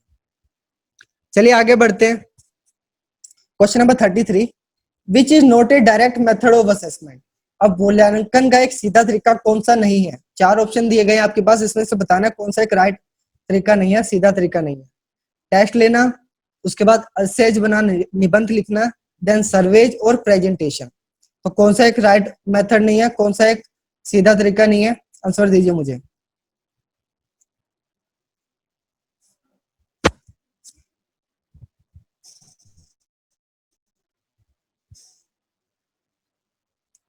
ओके, तो इसका राइट आंसर क्या आएगा, सर्वेज, ठीक है। अगर मान लो आपने किसी को असेस करना है, ठीक है, मूल्यांकन करना है किसी स्टूडेंट का, तो आप क्या करोगे, टेस्ट लोगे ना, टेस्ट लेने से पता चलेगा बच्चे को कितना आता है। देन आपने कह दिया कि इस चीज पे निबंध लिखिए, एसेज लिखिए, तो क्या होगा, उसकी नॉलेज पता चलेगी किसी टॉपिक के बारे में। देन सर्वे, अगर मान लो आप सर्वे कर रहे हो तो उससे पता चल जाएगा कितनी नॉलेज है, ठीक है। किसी को सुनने के लिए, किसी को समझने के लिए क्या सर्वे जरूर से आप पता चल जाएगा कितनी उसकी नॉलेज है, नहीं पता चलेगा। तो सिंपल सा जैसे पूछा गया है, विच is not a direct method of assessment, कौन सा तरीका नहीं है, सर्वे एक सीधा तरीका नहीं है, ओके। तो ये आपने याद रखना है। Then next question, question number 34, which of the following is a type of objective type test. अब ऑब्जेक्टिव टाइप टेस्ट का कौन सा टाइप होता है, कौन कौन से टाइप है। ऑप्शन है आपके पास, fill in the blanks, true और फॉल्स, मैचिंग और ऑल ऑफ दीज। चार ऑप्शन आपके पास, जवाब दीजिए।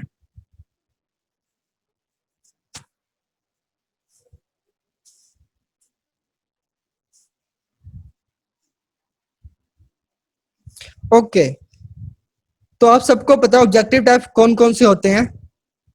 ऑब्जेक्टिव टाइप टेस्ट होते हैं हमारे, ट्रू और फॉल्स होते हैं, फिल इन दी ब्लैंक्स होते हैं, और मैचिंग टाइप क्वेश्चन भी होते हैं, या फिर आइडेंटिफिकेशन टाइप क्वेश्चन भी हो सकते हैं।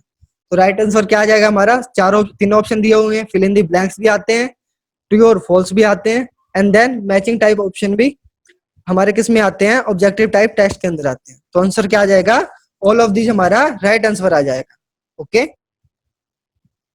तो चलिए नेक्स्ट क्वेश्चन की बात करते हैं, question number 35, which is not a stress management. अब जो एक तनाव है उसको मैनेज करने का कौन सा तरीका नहीं है। तो ऑप्शन है आपके पास, eat healthy food and meditate, take medicine, listen music, and all of these. तो क्या आंसर आएगा हमारा, राइट आंसर आएगा जवाब दीजिए।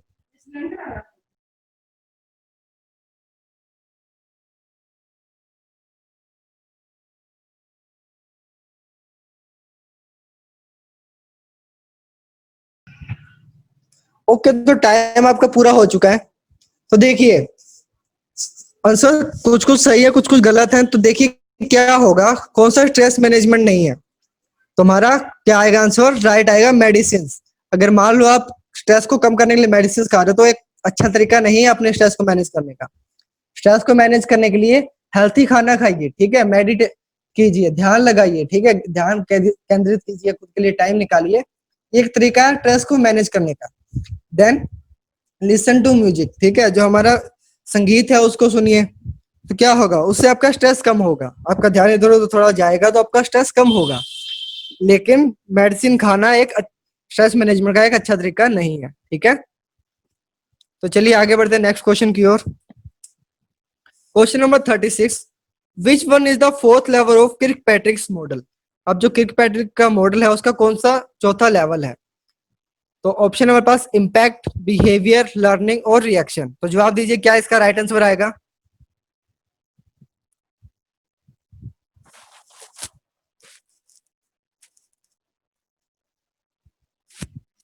ओके, तो आपके कुछ कुछ आंसर सही हैं, कुछ गलत भी हैं। लेकिन देखिए, टेस्ट में भी काफियों के क्वेश्चन आंसर गलत हुए थे क्योंकि एक कंफ्यूजिंग क्वेश्चन है, ठीक है। पहले हमने जो देखा कि जो लेवल था वो फोर्थ लेवल था रिजल्ट, लेकिन यहाँ पे हमें रिजल्ट का ऑप्शन ही नहीं दिया गया। तो हमने क्या किया, देखिए कुछ कुछ आप रिसर्च करो तो कुछ जगह पाओगे कि कुछ जगह पे इम्पैक्ट को लेवल 4 पे शो किया गया है, ठीक है। तो आपको मैंने पहले ही बताया था कि पैट्रिक के मॉडल के हिसाब से क्या था, कैसा रिएक्शन है बच्चों का, क्या वो जो आप पढ़ा रहे हो वो एंजॉय कर पा रहे नहीं कर पा रहे, ठीक है, क्या जो आप लर्निंग उनको दे रहे हो, कुछ आप अगर मान लो नॉलेज दे रहे हो ना, क्या वो उस चीज को लर्न कर पा रहे हैं। एंड देन बिहेवियर, क्या उनके बिहेवियर में कोई चेंज आया, क्या उनके एटीट्यूड में कोई चेंज आया। देन इम्पैक्ट, क्या कोई इम्पैक्ट हुआ ट्रेनिंग के बाद, मान लो आपने ट्रेनिंग दी कंप्लीट, ट्रेनिंग के बाद क्या इम्पैक्ट हुआ। तो क्या हुआ, अब यहाँ पे रिजल्ट की जगह रिप्लेस कर दिया इम्पैक्ट को, ठीक है। इम्पैक्ट पहले नहीं दिया हुआ था, बिहेवियर नीचे किया, देन इम्पैक्ट 4 लेवल पे कर दिया। तो ये यहाँ पे हो सकता है कि आपके जो एग्जाम है उसके अंदर भी ऐसे क्वेश्चन आए। लेकिन आप अगर पूछा जाए कि फोर्थ लेवल कौन सा है तो वो कौन सा आएगा, इम्पैक्ट आपका आंसर आ जाएगा, ठीक है। राइट आंसर कौन सा होगा, इम्पैक्ट आ जाएगा। ओके, तो चलिए आगे बढ़ते हैं नेक्स्ट क्वेश्चन की ओर। If in a classroom there were more desk and chair then there were student and the board were cluttered and desk had materials lying down that were not used daily, which of the 5s would you apply। अब question पूछा गया है कि मान लो एक classroom है आपकी, उसमें बहुत ज्यादा कुर्सियां हैं, बहुत सारी चेयर्स हैं, उसके बाद बोर्ड्स हैं, ठीक है, उसके बाद काफी मटेरियल है जो आपकी क्लास के अंदर जिसकी आपको जरूरत भी नहीं है। अब उनको रिमूव कर रहा है कोई, मान लो कोई इंस्ट्रक्टर उनको रिमूव कर रहा है, तो कौन सा 5s उन्होंने अप्लाई किया है। तो ऑप्शन है आपके पास short, set in order, shine और स्टैंडर्डाइज। तो आंसर दीजिए, 10 सेकंड का टाइम आपके पास।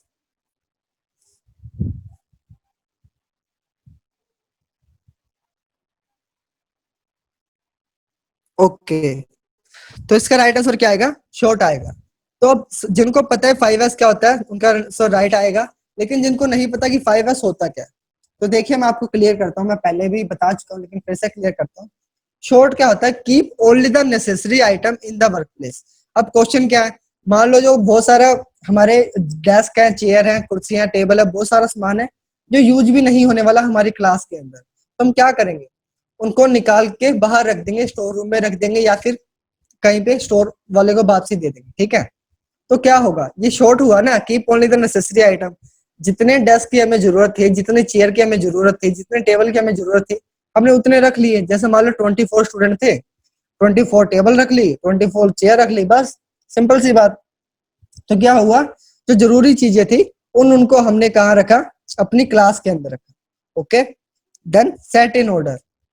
अब मान लो आप वर्क प्लेस की बात हो रही है, तो जैसे मैंने पहले ही बताया था कि मान लो मशीन्स को इस तरह सेट करना कि जो आपका वर्क फ्लो है वो अच्छा हो, काम आपका जल्दी हो, ठीक है। तो फर्स्ट मशीन जो प्रोडक्ट बना रही है, सेकंड जो उसको रैप करे मतलब पॉलिथीन लगा रही है, और थर्ड उसके ऊपर उसकी जो वैल्यू वगैरह है, मतलब कुछ भी अगर स्टिकर लगाना है तो वो लगा रहे हो।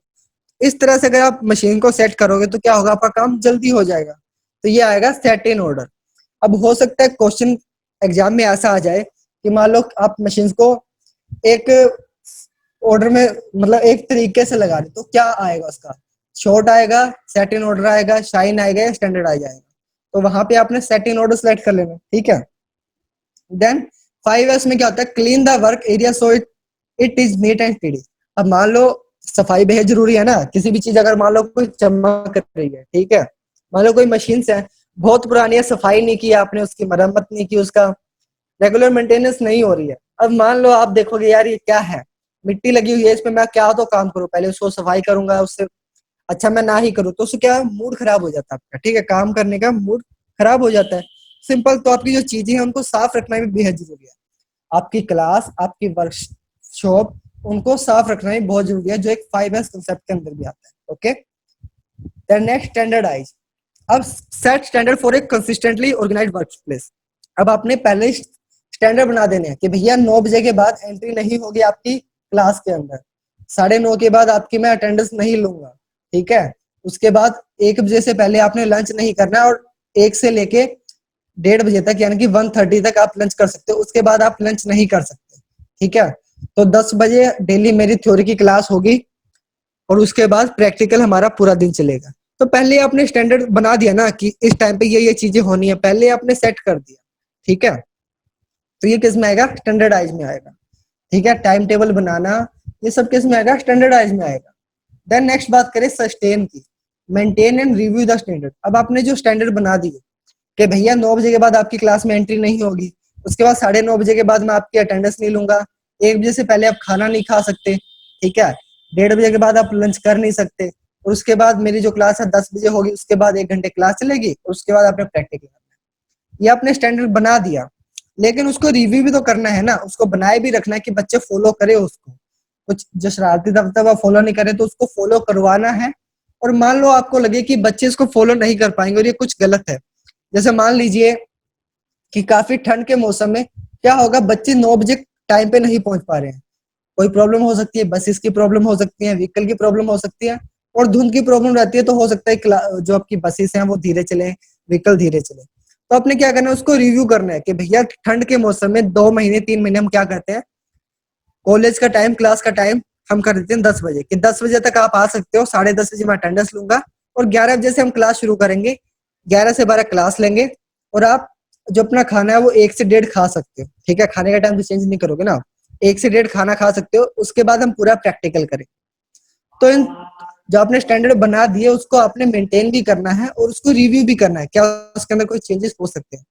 तो ये टोटल 5S कॉन्सेप्ट है जो मैंने आपको ओवरव्यू दिया, उसमें काफी डिटेल में हम कभी बाद में चर्चा करेंगे, लेकिन मैंने अभी बता दिया 5S क्या होता है, sort, set in order, shine, standardise और सस्टेन।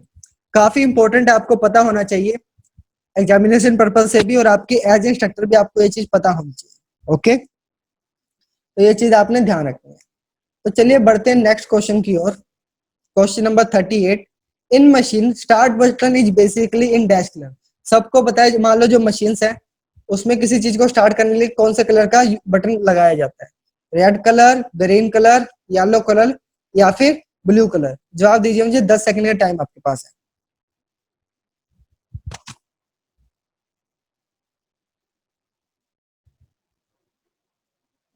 ओके, राइट आंसर सबको पता है, किसी भी चीज मोटर को स्टार्ट करने के लिए ग्रीन बटन का हम यूज करते हैं, ठीक है, किसी को स्टॉप करने के लिए हम रेड कलर का यूज करते हैं। सिंपल सी बात, आप जैसे देख पा रहे हो, जैसे मोटर है सिंपल सी, ग्रीन बटन दबाओगे क्या होगा, शुरू हो जाएगी, रेड दबाओगे बंद हो जाएगी। सिंपल सी बात, सबको पता है राइट आंसर क्या आएगा इसका। Okay. Okay, next question, question number 39, which is और are the skill required for the leadership. अब कौन सी स्किल्स है भैया जो लीडरशिप के लिए रिक्वायर्ड है, नेतृत्व करने के लिए रिक्वायर्ड होंगी, कौन कौन सी आपकी कौशल, कौन कौन सी स्किल होनी चाहिए, टेक्निकल स्किल होनी चाहिए, या होमर स्किल होनी चाहिए, या कॉन्सेप्चुअल स्किल होनी चाहिए, या फिर सभी होनी चाहिए। राइट आंसर जल्दी से मुझे आप दे दीजिए।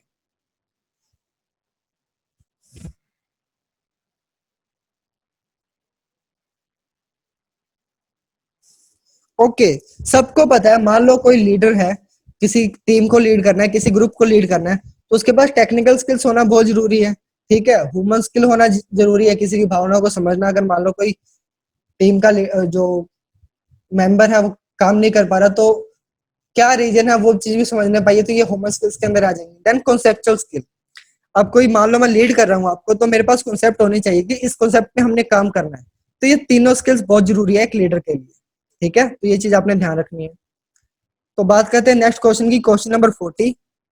Bye undergoing through a counselling process the individual gain, अब परामर्श प्रक्रिया से गुजरने से व्यक्ति लाभान्वित होते हैं। क्या गेन करता है, क्या पाता है एक व्यक्ति परामर्श प्रक्रिया से गुजरने के बाद? ऑप्शन आपके पास self knowledge, self discovery, self direction या फिर सेल्फ अंडरस्टैंडिंग। तो जवाब दीजिए, 10 सेकंड का टाइम आपके पास है यहाँ।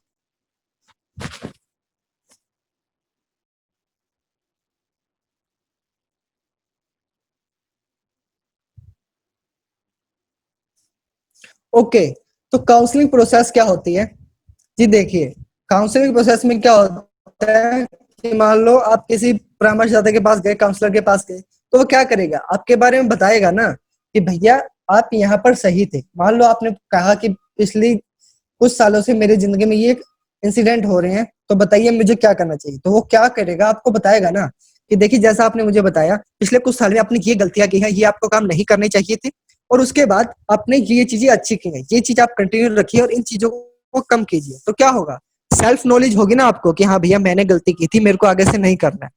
अपने बारे में ज्ञान मिलेगा, यानी कि सेल्फ नॉलेज आपको मिलेगी। ओके, तो चलिए आगे बढ़ते हैं। तो इसका राइट आंसर क्या आ जाएगा, सेल्फ नॉलेज राइट आंसर आ जाएगा। Okay, next question, question number 41। Which of the following can be used by a counsellor to know individual before the counselling process? अब ये दो क्वेश्चन लगातार काउंसलिंग से रिलेटेड आ गए। अगर मान लो मैं काउंसलर हूँ, आपकी मैंने काउंसलिंग करनी है, आपको कुछ परामर्श देना है मैंने, तो मैं क्या करूंगा, ठीक है। काउंसलिंग प्रोसेस शुरू करने से पहले मैं क्या करूंगा, उससे क्या कहूंगा, asking them to take test, अगर मैं टेस्ट लेने के लिए कहूंगा, या फिर उनके पेरेंट्स और फ्रेंड से मैं मिलूंगा, या फिर उनको कहूंगा कि भैया ऑटोबायोग्राफी लिख दीजिए, उसके बेस पे मैं आपकी काउंसलिंग करूंगा, और या फिर asking them about biggest fear. अब या फिर हमसे हम पूछेंगे किसी व्यक्ति से कि भैया आपका जो सबसे बड़ा डर है वो मुझे बताइए। जवाब दीजिए, चार ऑप्शन मैंने आपको बता दिए।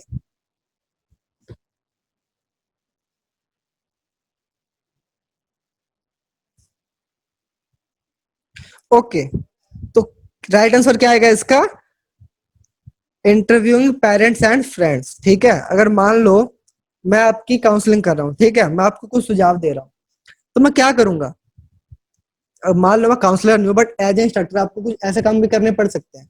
मैं क्या करूंगा, आपके फ्रेंड से आपके बारे में पूछूंगा कि भैया बताओ ये डेली लाइफ में कैसा है, कॉलेज के बाहर कैसा है, ये अपने घर में कैसा है, कैसे बिहेव करता है, अपने फ्रेंड्स के साथ कैसे बिहेव करता है, और उसके पेरेंट्स से भी मैं मिलूंगा कि आपका बच्चा घर में कैसा है, ठीक है, घर में कैसे परफॉर्म करना है, कैसा उसका बिहेवियर है, कैसा एटीट्यूड है।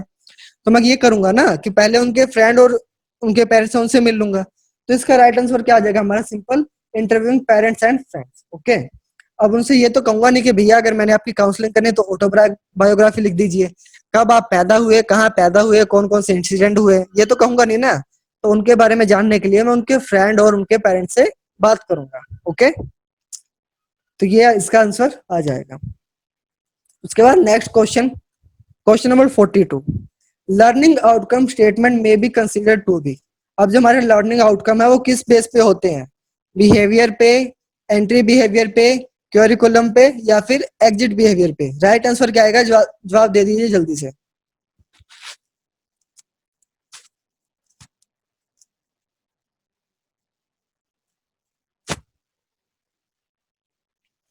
ओके, तो सबके आंसर सही हैं।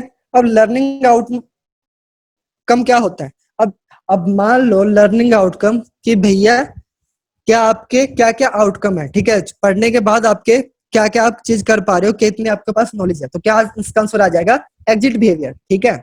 सिंपल बिहेवियर तो हो गया कि बिहेवियर, ठीक है, उसका लर्निंग से कोई मतलब नहीं हुआ। देन एंट्री बिहेवियर, अब मान लो अब आप आईटीआई में एडमिशन लिया, तो आईटीआई में एडमिशन लेने के बाद आप कितना कुछ सीखते थे, कितना कुछ आप कर पाते थे, ठीक है। अब देन क्या हुआ, तो ये तो क्या हो गया, लर्निंग आउटकम तो नहीं हुआ ना, ये तो एंट्री हुई। अब कैरिकुलम भी नहीं होगा इसका आंसर, तो इसका राइट आंसर आ जाएगा एग्जिट बिहेवियर। क्यों, क्योंकि मान लो कुछ आपने आईटीआई में आ गए, 2 साल की ट्रेनिंग ली, 1 साल की ट्रेनिंग ली, उस ट्रेनिंग को लेने के बाद कितनी स्किल आप परफॉर्म कर पा रहे हो, कितनी नॉलेज है आपके पास, तो वो आपका हो जाएगा एग्जिट बिहेवियर। एग्जिट बिहेवियर क्या होता है? आपका लर्निंग आउटकम, कितना कुछ आप कर पा रहे हो, ये आएगा लर्निंग आउटकम एग्जिट बिहेवियर्स के अंदर। ठीक है, तो ये चीज आपने ध्यान रखनी है। तो जो हमारा एनएसक्यूएफ है, नेशनल स्किल क्वालिफिकेशन फ्रेमवर्क, वो भी लर्निंग आउटकम के ऊपर ही डिपेंड है सारा, कि क्या क्या चीजें आपको आनी चाहिए ट्रेनिंग कंप्लीट करने के बाद। ठीक है, तो चलिए आगे बढ़ते हैं नेक्स्ट क्वेश्चन की ओर। Question number 43, HTTP refer to. HTTP की फुल फॉर्म क्या होती है? 4 ऑप्शन आपके पास दिए गए हैं, जवाब दे दीजिए जल्दी से।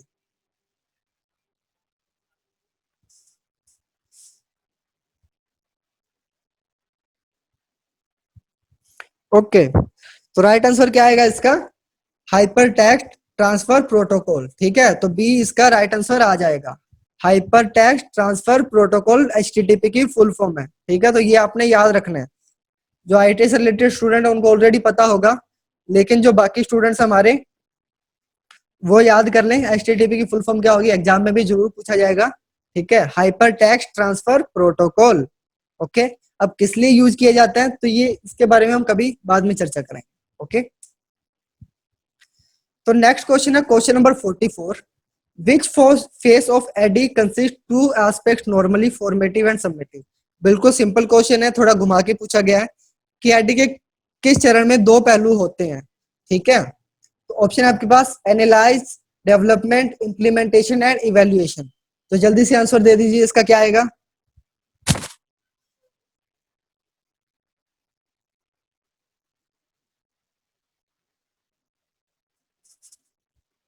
ओके, तो सबको पता है राइट आंसर, सभी ने आंसर सही दिया है। क्या आंसर आएगा? इवेल्युएशन। क्यों?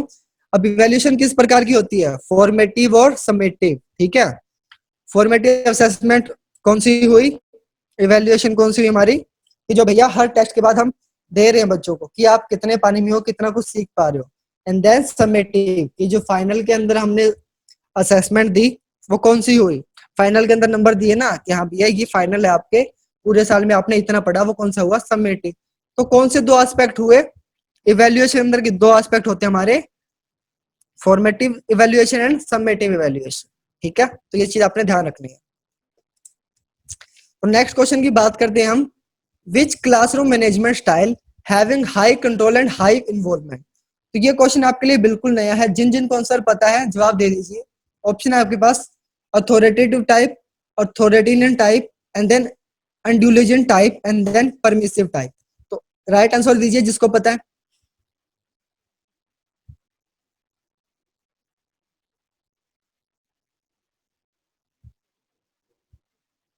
ओके, तो इसका राइट आंसर क्या आएगा? क्वेश्चन देखिए, which classroom management style having high control and high involvement.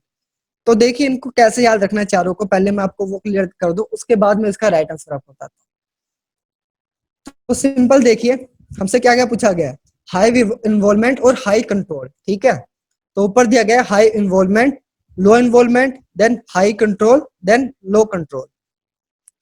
तो जिसके अंदर आपका हाई कंट्रोल और हाई इन्वॉल्वमेंट भी हो, तो वो क्या होगा?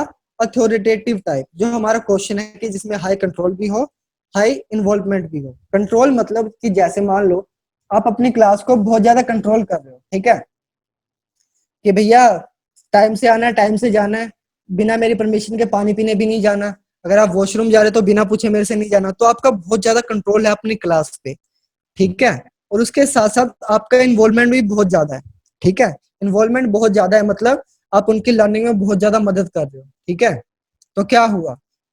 आपकी इन्वॉल्वमेंट भी ज्यादा है और आपका कंट्रोल भी ज्यादा है, तो क्या आ जाएगा? वो एक आधिकारिक प्रकार हो गया। ठीक है, अथॉरिटेटिव टाइप, यानी कि ए आंसर इसका राइट आ जाएगा। लेकिन आपसे पूछा गया हो which classroom management style having low control and high involvement, जहां पे आपका कंट्रोल तो कम हो लेकिन इन्वॉल्वमेंट बहुत ज्यादा हो, तो वो क्या होगा? देखिए यहाँ पे high involvement and then low control कौन सा हुआ? Indulgent type. यानी इंडुलेजेंट क्या होता है? दयालु भाव। यानी कि आपका कंट्रोल बहुत कम है, कि भैया आप कह दोगे जब आपको पानी पीने जाना आप पानी पीने जा सकते हो, जब आपने क्लास में एंटर करना है जब आ सकते हो, जब आपने खाना खाना आप खा सकते हो। ठीक है, मेरा कोई कंट्रोल नहीं है उस चीज पे, लेकिन इन्वॉल्वमेंट मेरी रहेगी। आपको कैसे पढ़ना है मैं आपकी स्टडी में पूरी मदद करूंगा, कोई आपका डाउट है तो आप कंट्रोल कर सकते हो। तो वो दयालु भाव ही हो गया ना। तो क्या हुआ, वो एक दयालु भाव हो गया कि भैया मेरा कंट्रोल नहीं है तुम पे, लेकिन आपका इन्वॉल्वमेंट जरूर रहेगा, कोई भी क्वेश्चन आप पूछ सकते हो। ठीक है। अब हमारा क्वेश्चन आ जाए, which classroom management having high control. ठीक है, इसमें पूछा गया high control but low involvement. अब हाई की जगह लो इन्वॉल्वमेंट आ गया तो क्या आएगा, देखिए हाई कंट्रोल और लो इन्वॉल्वमेंट आ गया हमारा ऑथोरिटेरियन टाइप। ठीक है, जो हमारा कौन सा है, अधिनायक प्रकार का। उसमें क्या होगा, हमारी इन्वॉल्वमेंट नहीं रहेगी, कंट्रोल तो बहुत ज्यादा रहेगा कि मतलब मैं खुद ही मियाँ मिट्टू बनने जा रहा हूँ, बच्चों को कह रहा हूँ भैया टाइम से आना है, टाइम से जाना है, लेकिन बच्चों को मैं पढ़ा कुछ भी नहीं रहा हूँ। क्या हुआ, बच्चों ने क्वेश्चन पूछा नहीं बताऊंगा, आंसर नहीं बताया, पढ़ाया नहीं पढ़ाया उनको, उनके साथ मेरी कोई इन्वॉल्वमेंट ही नहीं है उनकी स्टडी के अंदर, लेकिन कंट्रोल पूरा है कि भैया पानी पीने जाना तो पूछ के जाना, क्लास में एंट्री करनी है तो बिना मेरी परमिशन के एंट्री नहीं कर जाओगे। तो क्या हुआ, अथॉरिटी टाइप अधिनायक प्रकार का क्लासरूम मैनेजमेंट हुआ। और जो लो हुआ हमारा, देखिए जिसमें हमारा जो लास्ट है लो कंट्रोल हो और लो इन्वॉल्वमेंट हो। ठीक है, जिसमें हमारी कोई भागीदारी ही ना हो, सिंपल सी बात कहूँ कि मेरा कोई ना तो इन्वॉल्वमेंट है मेरी, ना कोई कंट्रोल है, तो क्या वो परमिशन है उनको कि भैया आप जो मर्जी कीजिए, अपने हिसाब से स्टडी कीजिए, मेरे से मत पूछिएगा, बाहर जाना है बाहर जाइए, अंदर आना है अंदर आइए, मेरे को उसमें कोई इन्वॉल्वमेंट नहीं रहेगी, मेरी कोई मेरी भागीदारी नहीं रहेगी। ये कौन सा हुआ, परमिशन, कि उनको खुली छूट है भैया जो मर्जी करो। जैसे कॉलेजेस में होता है ना कि जब भी लेक्चर लग रहा है कभी भी आ रहे हैं कभी भी जा रहे हैं। ठीक है, तो क्या होता है, ये परमिशन होती है कि कभी भी आओ कभी भी जाओ, तो ये हुआ परमिशन टाइप क्लासरूम मैनेजमेंट। ठीक है, तो ये चीज आपने ध्यान रखी है। तो चलिए बढ़ते हैं नेक्स्ट क्वेश्चन की ओर, question number 46, the seating arrangement of seminar classroom. अब जो हमारी सेमिनार क्लासरूम है उनका सीटिंग अरेंजमेंट किस प्रकार का होना चाहिए। ऑप्शन आपके पास सेमी सर्कल और U shape, cluster type, student type directly facing trainer और ऑफसेट टाइप। तो चार ऑप्शन दिएंगे आपको, जवाब दीजिए जल्दी से।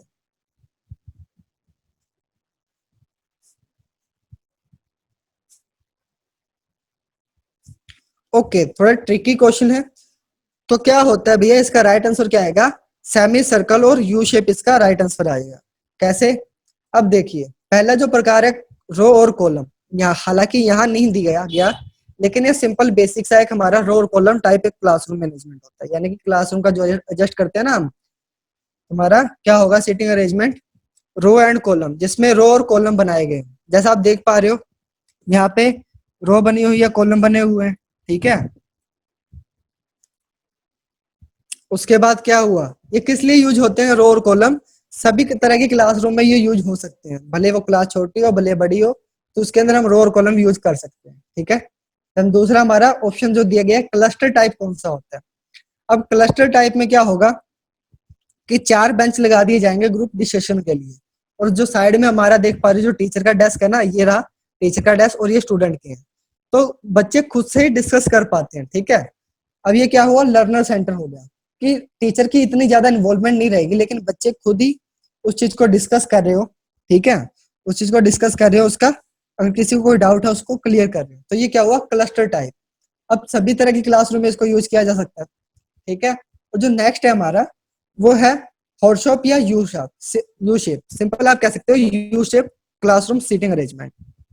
अब ये क्या होगा, अब इसमें बहुत बड़ा एक ग्रुप का फॉर्मेट बन जाएगा। ठीक है, जैसे आप देख पा रहे हो ना, एक बहुत बड़ा ग्रुप बन गया स्टूडेंट्स का और यहाँ पे बोल रहा है टीचर, तो इसमें क्या होगा, ये हम सेमिनार क्लासेस के लिए भी यूज कर सकते हैं। ठीक है, या तो हम यू शेप बना देंगे या फिर हम राउंड शेप बना देंगे, राउंड शेप बना देंगे, बीच में जो बोलने वाला टीचर है वो खड़ा होगा और बीच में स्टूडेंट होंगे। ठीक है, सॉरी, पूरे गोले में स्टूडेंट होंगे और बीच में हमारा कौन होगा, हमारा वो रहेगा ट्रेनर रहेगा। तो देखिए मैं यहाँ बना के दिखाता हूँ, यहाँ पे देखिए ये हमारे टोटल स्टूडेंट हो गए। ठीक है, और यहाँ पे कौन सा होगा, टीचर होगा, बीच में स्टूडेंट टीचर है जो आपको बोले जा रहा है। ठीक है, सबको बोल रहा है, और साइड में कौन हो गया, स्टूडेंट हो गए हमारे यहाँ।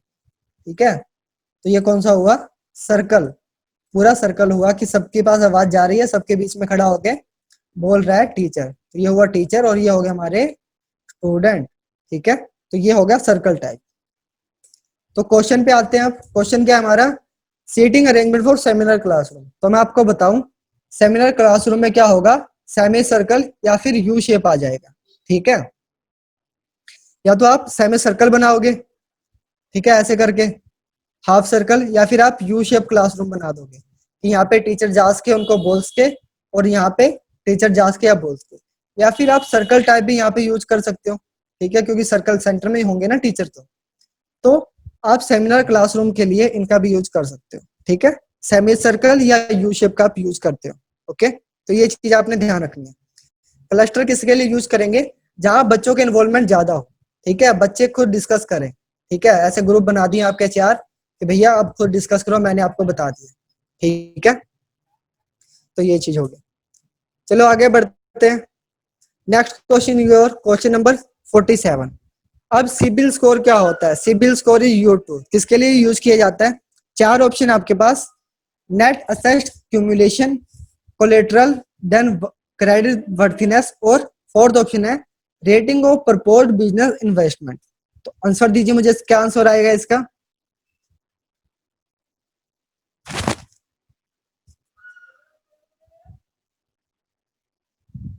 ओके, तो ये क्वेश्चन पहले भी डिस्कस किया जा चुका है, भारत स्किल क्वेश्चन बैंक में से क्वेश्चन है। सिबिल स्कोर क्या होगा हमारा, क्रेडिट वर्थीनेस, कि कितना आपको लोन दिया जा सके। फॉर एग्जाम्पल अगर मैं आपको बताऊं, एक हमारी डॉक्टर है मैरी स्मिथ, जिसका नाम है, लड़की है जिसका नाम है मैरी स्मिथ। ठीक है, और दूसरा लड़का है, उसका नाम है जोन्स, एंडी जोन्स उसका नाम है। तो देखिए उनकी उम्र देखिए, दोनों की एज बराबर है 32, लेकिन इसका प्रोफेशन क्या है, जो लड़की है हमारी मैरी स्मिथ, उसका काम है डेंटिस्ट, वो एक डेंटिस्ट है। ठीक है, और दूसरा जो लड़का है उसका काम क्या है, बाउंसर का, जो बॉडीगार्ड होते हैं ना, वो उसका काम है। अब जो डेंटिस्ट है, तो ऑब्वियस सी बात है उसकी इनकम भी हाई होगी, क्योंकि डॉक्टर के पास पैसे की कमी नहीं होती। और जो हमारा ये बाउंसर है उसके पास लो इनकम है। ठीक है, इसके पास पैसे की बहुत कमी है। तो क्या हुआ, अब जो उसका क्रेडिट हुआ, जो लड़की है हमारी, जो डॉक्टर है, उसका क्रेडिट बहुत अच्छा हुआ, और जो हमारा ये जो डॉक्टर है उसका बहुत बुरा हुआ, क्योंकि इसके पास पैसे की बहुत कमी है, सैलरी इतनी ज्यादा है नहीं। ठीक है, तो क्या हुआ, अब मान लो हिस्ट्री के अंदर पहले भी डॉक्टर ने लोन लिया, उसको अच्छे से चुका दिया, टाइम टू टाइम उसकी ईएमआई पे कर दी। ठीक है, उसकी जो किस्त थी वो पे कर दी टाइम टू टाइम, तो हिस्ट्री भी बहुत अच्छी है। और जो ये हमारा एंडी जोन्स है, जो बाउंसर है, इसने पहले मान लोन लिया छोटा सा, तो उसकी किस्त भी यहाँ पे नहीं चुकाई। ठीक है, तो क्या हुआ, यहाँ पे इनको लोन अप्रूव कर दिया जाएगा। जो मैरी स्मिथ है ना, इनको लोन अप्रूव कर दिया जाएगा, और हमारे जो एंडी जोन्स है उनको लोन नहीं दिया जाएगा। ठीक है, तो लोन इनको यहाँ पे नहीं मिलेगा, क्योंकि इनकी क्रेडिट वर्थिनेस उतनी नहीं है। फॉर एग्जाम्पल मैं आपको बताऊं, आपने अभी क्रेडिट कर लिया, तो उसकी जो लिमिट है वो है 20,000 रुपए। ठीक है, 20,000 उसकी लिमिट है।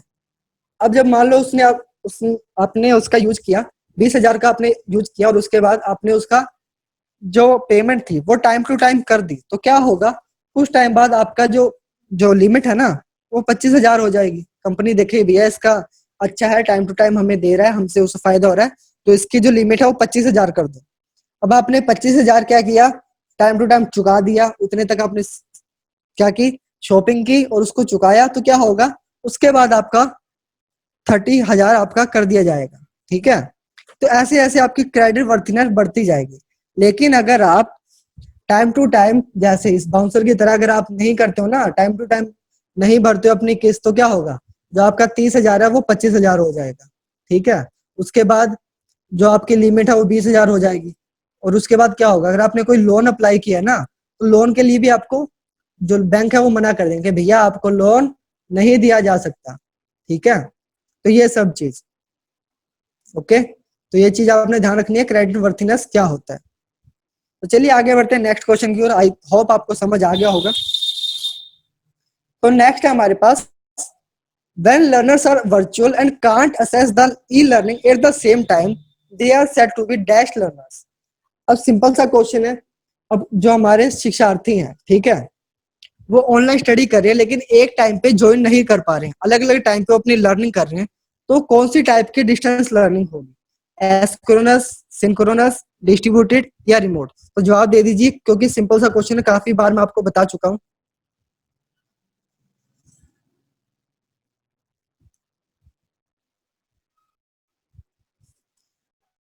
ओके, तो सभी का राइट आंसर है, सभी ने सही जवाब दिया। क्या आएगा? एस्क्रोनस। सबको पता है जब एक टाइम पे हम क्या ना कर पाए, एक टाइम पे हम ज्वाइन ना कर पाए, इंटरेक्शन ना हो, हमारा लाइव ना हो, तो कौन सा होता है? एस्क्रोनस टाइप होता है। जहां भी हमारा लाइव इंटरेक्शन हो वो क्या होगा? Synchronous type. ओके, तो ये आपने चीज ध्यान रखनी है। तो चलिए आगे बढ़ते हैं नेक्स्ट क्वेश्चन की ओर। Question number 49, which of the following falls under the domain of ICT. ठीक है, कि कौन सी चीज आईसीटी के डोमेन के अंदर आती है। ऑप्शन है आपके पास, radio and TV, internet and mobile, या फिर बोथ ऑफ दीज, या फिर नन ऑफ दीज। कौन सा आईसीटी के अंडर आता है? तो जवाब दीजिए, 10 सेकंड का टाइम है आपके पास।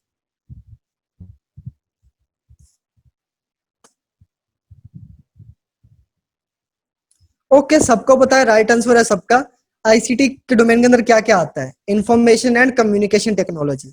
इंफॉर्मेशन हमारा क्या हो जाएगा? इंटरनेट हो जाएगा, मोबाइल हो जाएगा, और जो कम्युनिकेशन है, हम रेडियो के माध्यम से कम्युनिकेशन करते थे ना, तो क्या हुआ? इंफॉर्मेशन एंड कम्युनिकेशन टेक्नोलॉजी कौन सी हुई हमारी? रेडियो भी हुई, टीवी भी हुई, इंटरनेट भी हुआ, और मोबाइल हुआ। तो इसका राइट आंसर क्या आ जाएगा? बोथ ऑफ दीज हमारा राइट आंसर आ जाएगा। थर्ड जो ऑप्शन हमारा ये वाला राइट आंसर आ जाएगा। ओके, तो चलिए आगे बढ़ते हैं नेक्स्ट क्वेश्चन की ओर। तो आईसीटी की फुल फॉर्म भी आपको पता होना चाहिए, information and communication technology. Okay, तो आज का last question, how many bits there are in a byte. अब एक बाइट में कितनी बिट्स होती हैं, ये भी भारत स्किल क्वेश्चन बैंक में से क्वेश्चन लिया गया है। ऑप्शन आपके पास 2, 8, 4 और 16। जल्दी से मुझे जवाब दे दीजिए।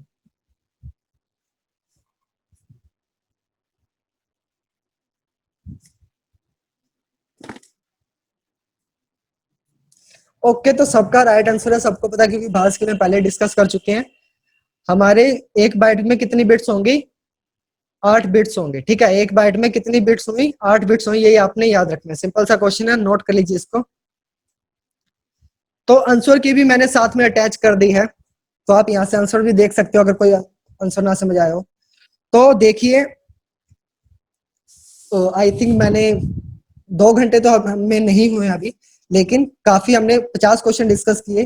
अगर आपको कोई डाउट है इन 50 क्वेश्चन में, तो आप अलग से नोटबुक में नोट कर लीजिए। ठीक है, कल सुबह 10 बजे हम इसका एक डाउट सेशन रखेंगे। कोई भी डाउट हो इन 50 क्वेश्चन से रिलेटेड, कोई भी अगर आप डाउट हो, आप पूछ सकते हैं, मेरे को भेज दीजिए। ठीक है, जूम के ऊपर एक लाइव सेशन होगा, क्योंकि हम यूट्यूब पे एक मोरली डिस्कस नहीं कर सकते। आप मुझे मैसेज तो कर सकते हो, लेकिन आप बोल नहीं सकते। तो क्या होगा, आप जूम पे बोल सकोगे कि कौन मेरा डाउट है सर, ये क्लियर कीजिए।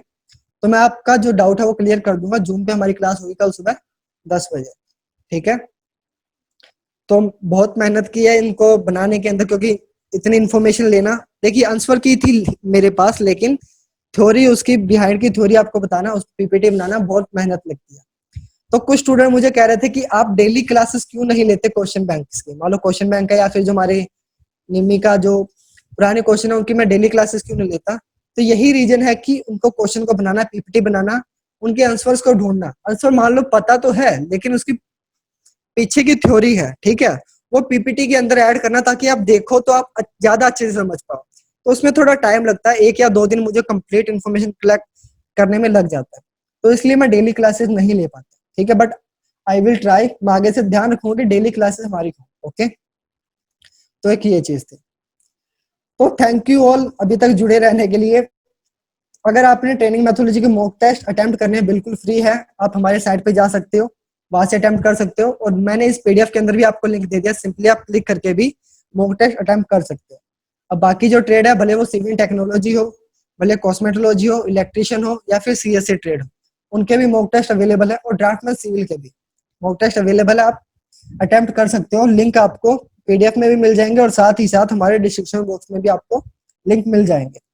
और ये जो पीडीएफ है कंप्लीट, कम से कम इसके अंदर 108 से 109 पेज है, उसके ये भी आपको डिस्क्रिप्शन बॉक्स में मिल जाएगी। साथ ही साथ हमारा जो व्हाट्सएप ग्रुप है, उसमें भी मैं आपको शेयर कर दूंगा ये पीडीएफ। ठीक है, अगर आपने हमारा व्हाट्सएप ग्रुप अभी तक ज्वाइन नहीं किया है, तो आप ज्वाइन कर सकते हो। डिस्क्रिप्शन बॉक्स में लिंक दे दिया है आपको, साथ ही साथ पीडीएफ में भी दे दिया है। और अगर आपको ऐसे ही वीडियो चाहिए, डेली आपको चाहिए कि मैंने क्लास अटेंड करूं, पढ़ाई करूं अच्छे से, तो हमारे चैनल को भी सब्सक्राइब कर लीजिए, स्किल मास्टर को। ठीक है, हो सकता है हमारा जो स्किल मास्टर है सर्च में नहीं आ रहा, कुछ टेक्निकल प्रॉब्लम्स की वजह से या फिर टैक्स की वजह से, लेकिन अगर आप हैशटैग स्किल मास्टर सर्च करोगे तो हमारी जितनी वीडियोज आपको सर्च में आ जाएंगी, ठीक है। तो आप पहली बार सब्सक्राइब कर लीजिए ताकि आपको नोटिफिकेशन मिलते रहे हर नई वीडियो। तो थैंक यू ऑल। कल हम डिस्कस करेंगे जो सेकंड यूनिट है निमी बुक के अंदर, कम से कम 20 क्वेश्चन है, उसके बारे में हम गहराई से जानेंगे। तो कल की क्लास भी ज्वाइन करना मत भूलिएगा। Thank you all for joining. अगर कोई डाउट है तो आप कमेंट कर सकते हैं, व्हाट्सएप पे भी मेरे को पूछ सकते हैं। Thank you all, thank you all, bye.